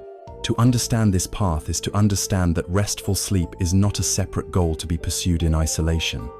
It is the natural, unavoidable consequence of a life lived with skill and integrity. It is the deep rest that comes to a traveler who is walking a true and steady course. The Noble Eightfold Path is not a set of rigid commandments, nor is it a linear sequence of steps to be completed one after the other. It is a holistic system, like the 8 spokes of a wheel, that all work together to allow the wheel to turn smoothly. It is a 24-hour guide to living in a way that unravels suffering and cultivates peace, a peace that naturally blossoms in the quiet of the night. The path is traditionally grouped into three essential trainings: the training in ethical conduct, the training in mental discipline, and the training in wisdom. Let us walk through them and see how each one directly contributes to a mind that is ready for rest. First, we begin with the foundation, the training in ethical conduct, or sila. This is the practice of purifying our outward actions of speech and body. Why do we start here? Because it is impossible to find inner peace if our outer life is a source of conflict, harm, and regret. A mind that is burdened by guilt, shame, or the fear of its actions being discovered is a mind that cannot settle. This training includes three path factors. Right speech is the practice of using our words with wisdom and kindness. This means abstaining from lying, from harsh or abusive language, from divisive speech that sets people against one another, and from idle chatter that simply adds more noise to the world. Think for a moment how much mental energy is consumed by replaying conversations, regretting a sharp word, or worrying about a lie. When we practice right speech throughout the day, we go to bed with a clean conscience. There are no painful conversations to endlessly rehearse in our minds. Our words have been a source of peace, not agitation. Right action is the practice of aligning our physical actions with our desire for peace. This involves refraining from intentionally harming living beings, from taking what is not freely given, and from engaging in sexual conduct that causes harm to ourselves or others. When we live with this level of integrity, we have nothing to hide from. We are at peace with our own conduct. There are no ghosts of past actions to haunt us in the silence of the night. We can rest in the knowledge that we have, to the best of our ability, cause no harm. Right livelihood is the practice of earning a living in a way that is honorable and does not cause harm. If our daily work involves deceit, the exploitation of others, or trading in weapons or intoxicants, it will inevitably create a deep inner conflict. We cannot spend 8 hours a day engaged in harmful activity and then expect to feel peaceful for the rest of the evening. A wholesome livelihood supports a wholesome mind. Together, these three practices of ethical conduct create a life free from remorse and inner conflict, which is the essential foundation for any deeper peace. Upon this stable foundation of ethics, we build the second training, mental discipline or samadhi. This is the direct work of taming and concentrating the mind. This training also has three path factors. Right effort is the gentle, persistent energy we bring to our inner work. It is not a striving or a forcing, but a wise diligence. It involves 4 key activities: preventing new, unwholesome thoughts from arising, abandoning the unwholesome thoughts that have already arisen, cultivating new, wholesome thoughts and qualities, and maintaining the wholesome qualities that are already present. This is the moment-to-moment work of the wise gardener, pulling the weeds of negativity and watering the flowers of peace. Right mindfulness is the heart of the meditative path. It is the practice of maintaining a clear, non-judgmental awareness of our experience in the present moment. This is what we are doing when we practice the body scan, or when we anchor our attention to the breath. We are training the mind to be here, now, fully awake to the realities of our body, our feelings, and our thoughts, without getting lost in them. This is the skill that allows us to see the thieves of the 5 hindrances as they arise, and to not let them rob our house. Right concentration is the result of sustained right effort and right mindfulness. It is the ability of the mind to become collected, unified, and stable, to rest one-pointedly on a wholesome object of meditation, while the deep states of meditative absorption, or jhana, are an advanced practice. Even moments of clear, calm focus during our day contribute to a less scattered and more settled mind at night. A mind that has been trained to be steady is a mind that knows how to rest. Finally, supported by ethical conduct and a trained mind, we arrive at the third training, the one that cuts the root of suffering, wisdom, or prajna. This is the direct, liberating insight into the true nature of reality. It has two final factors. Right understanding, sometimes called right view, is seeing things as they truly are. It is the clear comprehension of the core teachings we have explored, the nature of dukkha, the law of karma, the truth of impermanence, and the liberating insight of not self. It is the intellectual and intuitive grasp of the map of reality that the Buddha provided. Without this understanding, our efforts can be misguided. With it, our path is clear, and this brings us full circle, back to the right intention. Our clear understanding of reality naturally informs our intentions. Because we understand the nature of suffering and its cause, we cultivate intentions of letting go, of goodwill, and of harmlessness. This right intention then guides our right speech and right action, steers our right effort, and focuses our right mindfulness. Each part of the path informs and strengthens every other part. The Noble Eightfold Path is the ultimate recipe for a peaceful life, and therefore, for peaceful sleep. It shows us that we cannot compartmentalize our lives. The peace we seek at 11 p.m. is directly dependent on the words we spoke at 10 a.m., the actions we took at 3 p.m., and the thoughts we entertained all day long. Sleep is not a separate problem to be solved with a pill or a technique. It is the natural resting state of a mind that is living in harmony with itself and the world. It is the quiet harbor that awaits the ship that has been skillfully navigated throughout the day. And as we rest in this harbor, with a mind made calm and clear by this path, we may even begin to notice the very nature of consciousness itself as it drifts into the mysterious realms of dream and deep sleep. We have walked the great, structured path of the Noble Eightfold Way, learning how to integrate our conduct, our mental training, and our wisdom into a coherent and peaceful way of life. We have built a strong and beautiful house for our mind to live in.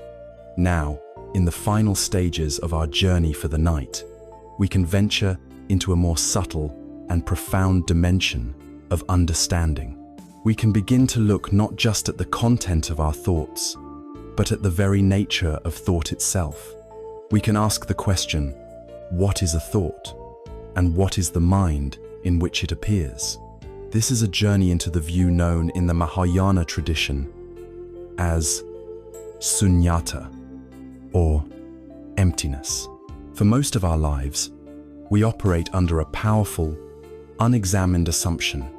We believe that our thoughts are real, and we believe that they are us. A thought appears in the mind, such as "I am not good enough," and we immediately fuse with it.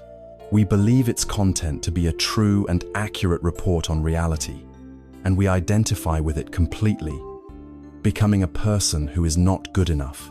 The thought and the self become one, and suffering is the immediate result. We become prisoners of our own mental commentary, trapped in a story that our own mind is writing. The wisdom teachings invite us to challenge this assumption, to see our thoughts in a radically different way.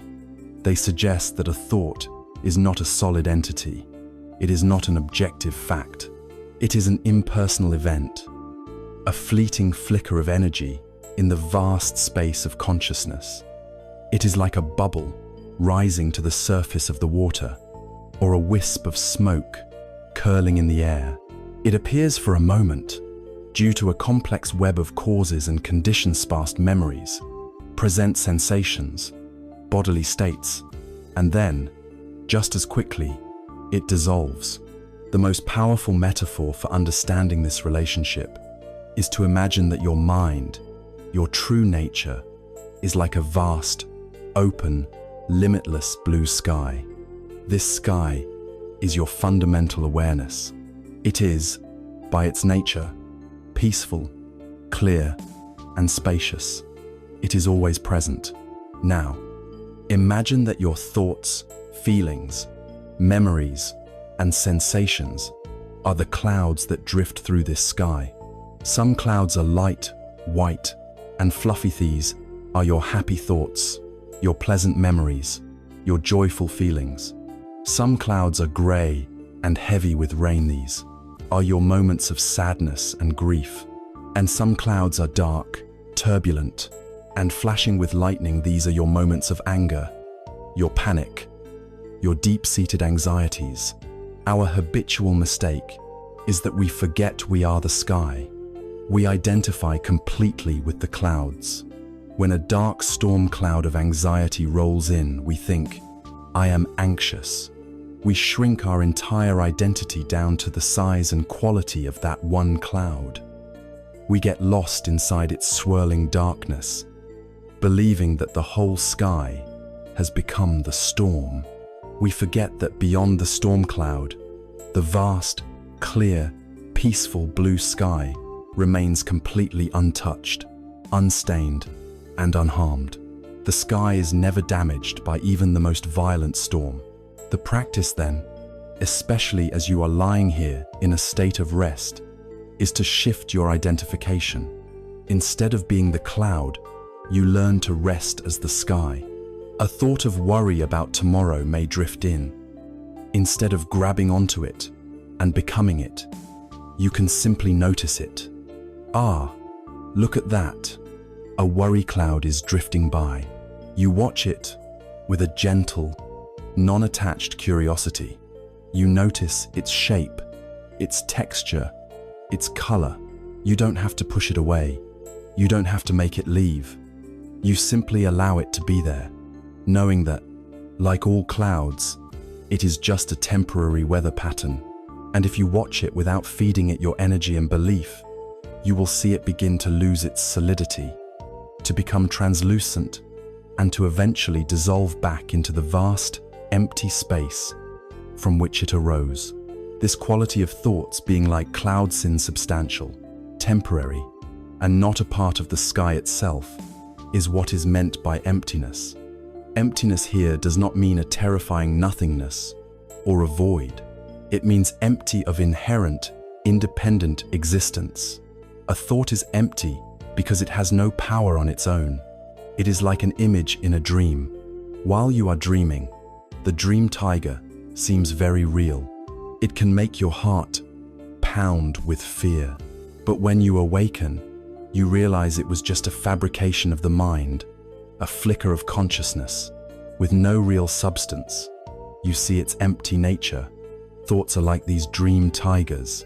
They seem solid and dangerous, only when we are asleep to our true nature as the sky-like awareness.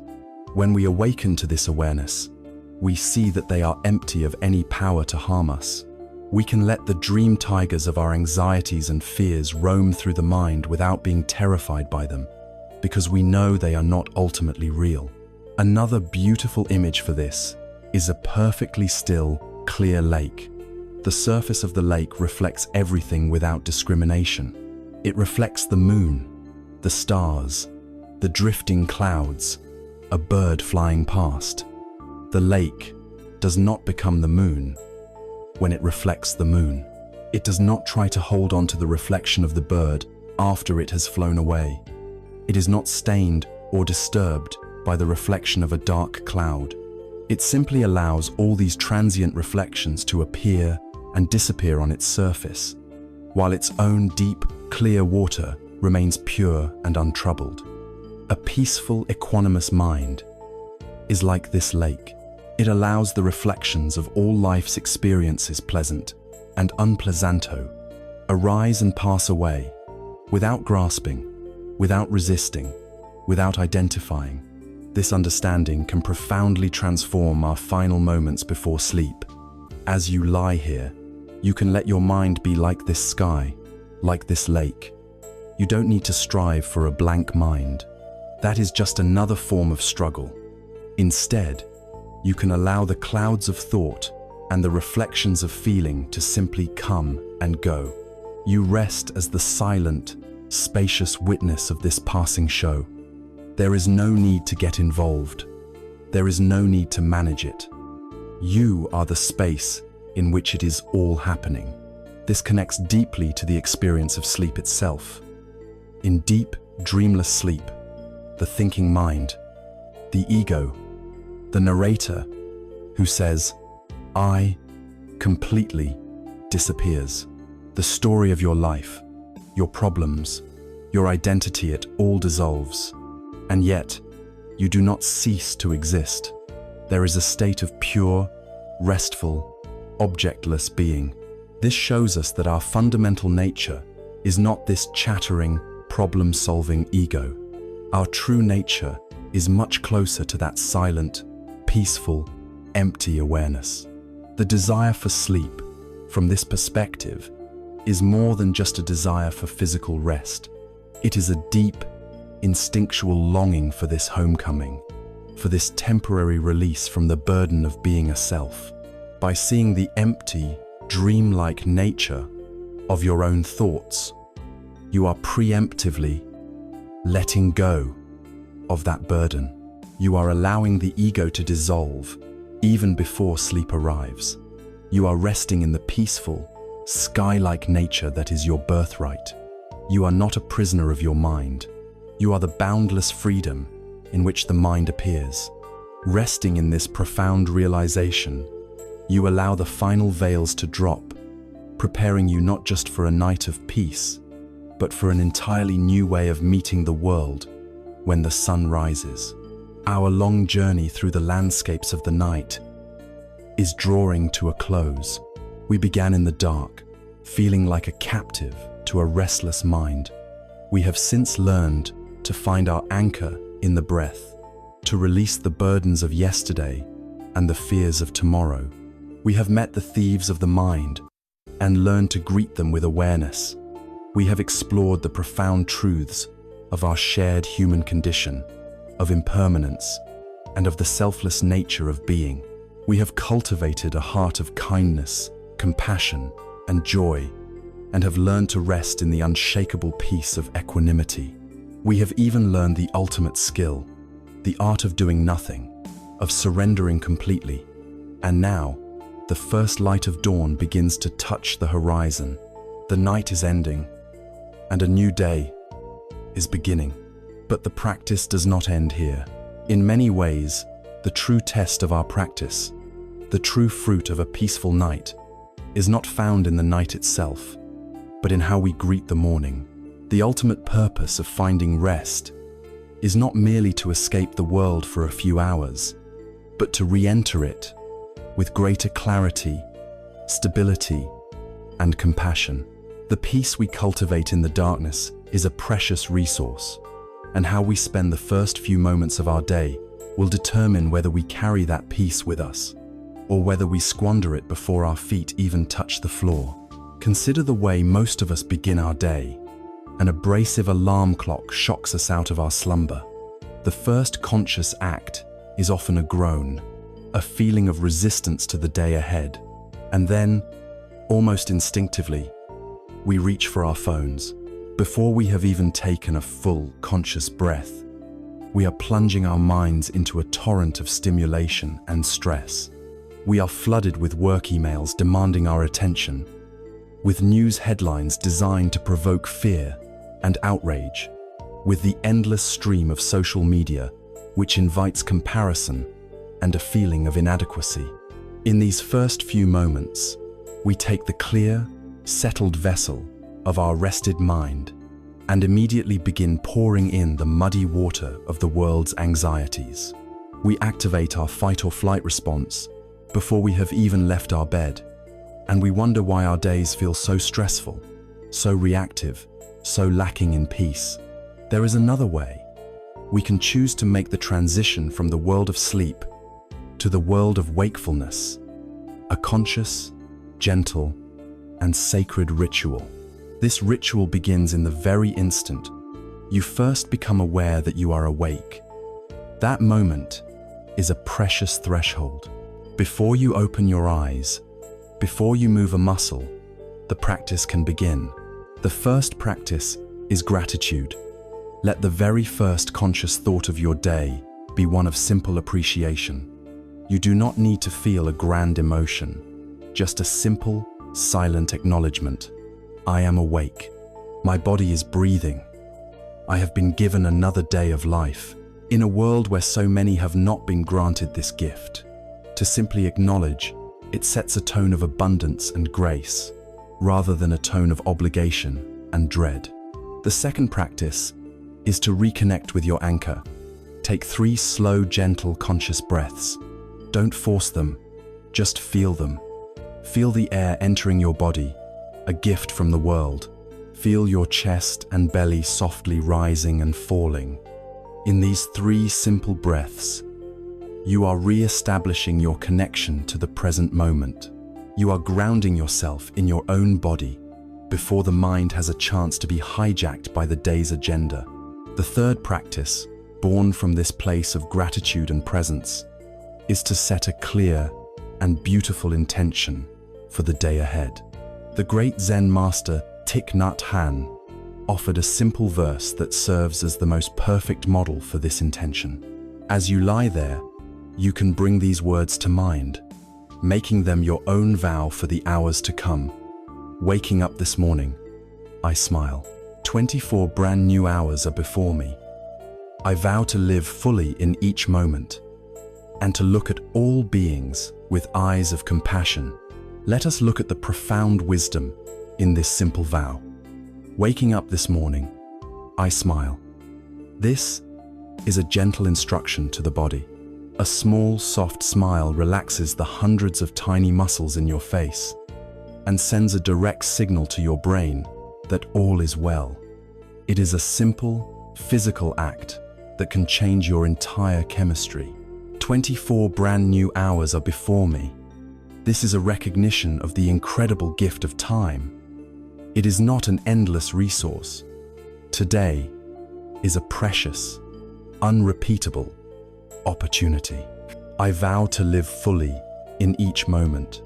This is the vow of right mindfulness, the intention to be present with your life, not just to rush through it. And finally, and to look at all beings with eyes of compassion. This is the vow of metta and karuna, the intention to let your heart be guided by kindness, to meet the world, not with judgment and fear, but with understanding and care. After setting this intention, you can begin to move your body, but do so mindfully. Stretch gently, like a cat waking from a nap. Feel the life returning to your limbs. When you place your feet on the floor, feel the solid ground beneath you. As you walk with awareness. You are carrying the peace of the night with you into the light of the day. When we begin our day in this way, we initiate a virtuous, upward spiral. A night of good rest provides us with the inner resources to be more patient, more mindful, and kinder during the day. We are less likely to be reactive, to speak harshly, to get caught in loops of anxiety. A day lived with this greater skill and wisdom, in turn, creates the conditions for an even more peaceful night. As we learned with the law of karma, a day filled with wholesome actions creates a mind free from regret and agitation. Good sleep supports a good day, which supports even better sleep. This is the positive feedback loop of a life lived on the path of awareness. It is the opposite of the downward spiral, where poor sleep leads to a stressful day, which leads to even worse sleep. This reveals the ultimate purpose of our entire journey. The quest to find peaceful sleep is not, in the end, about sleep at all. It is about learning how to live It is a training ground for becoming a more awake, compassionate, and peaceful human being. A difficult night, when met with the tools of mindfulness and self-compassion, can be more transformative for our soul than a week of easy, unconscious sleep. The true measure of our practice is not how many hours we were asleep, but the quality of peace and wisdom we bring to our waking hours. We began this journey lost in the dark, feeling like a victim of a mind we could not control. We have discovered that within us lies the capacity for profound peace, boundless kindness, and unshakable wisdom. We have learned that the night is not an enemy to be conquered, but a teacher to be honored. It is the sacred time when the world goes quiet, allowing us to finally hear the subtle truths of our own heart. And the purpose of listening to these truths is so that we may speak and act from them when we step back out into the light. The night is a preparation for the day, and the day is a preparation for the night. They are the two wings of a single life, and together they allow us to fly. We began our journey together in the deep, quiet hours of the night, in that familiar state of lying awake while the world slept, a prisoner to a mind that would not rest. We saw that restless mind as an enemy, a tormentor to be wrestled into submission. We began in a state of struggle, believing that peace was a distant shore we had to fight our way towards. And now, after walking this path of awareness together, we arrive at a profoundly different understanding. We see that the restless mind was never our enemy. It was a messenger, a lost child, a friend in disguise, trying to deliver the urgent message that we were living a life disconnected from ourselves and from the present moment. The journey was never about fighting the darkness. It was always about learning how to turn on the light. We have traveled far. We learned to find a steadfast anchor in the simple, faithful rhythm of our own breath. We learned to gently place down the heavy stones of yesterday's regrets and to release our anxious grip on a future that has not yet been born. We discovered the courage to befriend the very anxiety and frustration we had pushed away for so long, meeting them not with resistance, but with the boundless, healing warmth of compassion. We saw that the thoughts we took to be solid walls were merely clouds, drifting through the vast, open sky of our own awareness. And through it all, we learned that peace is not an achievement, but a homecoming. This is the core of this timeless wisdom. Peace is not a destination you must travel to, nor is it a prize you can win or acquire. It is your own essential nature. It is the silent, spacious ground of your being that has been here all along, obscured by the dust storms of a mind caught in craving and aversion.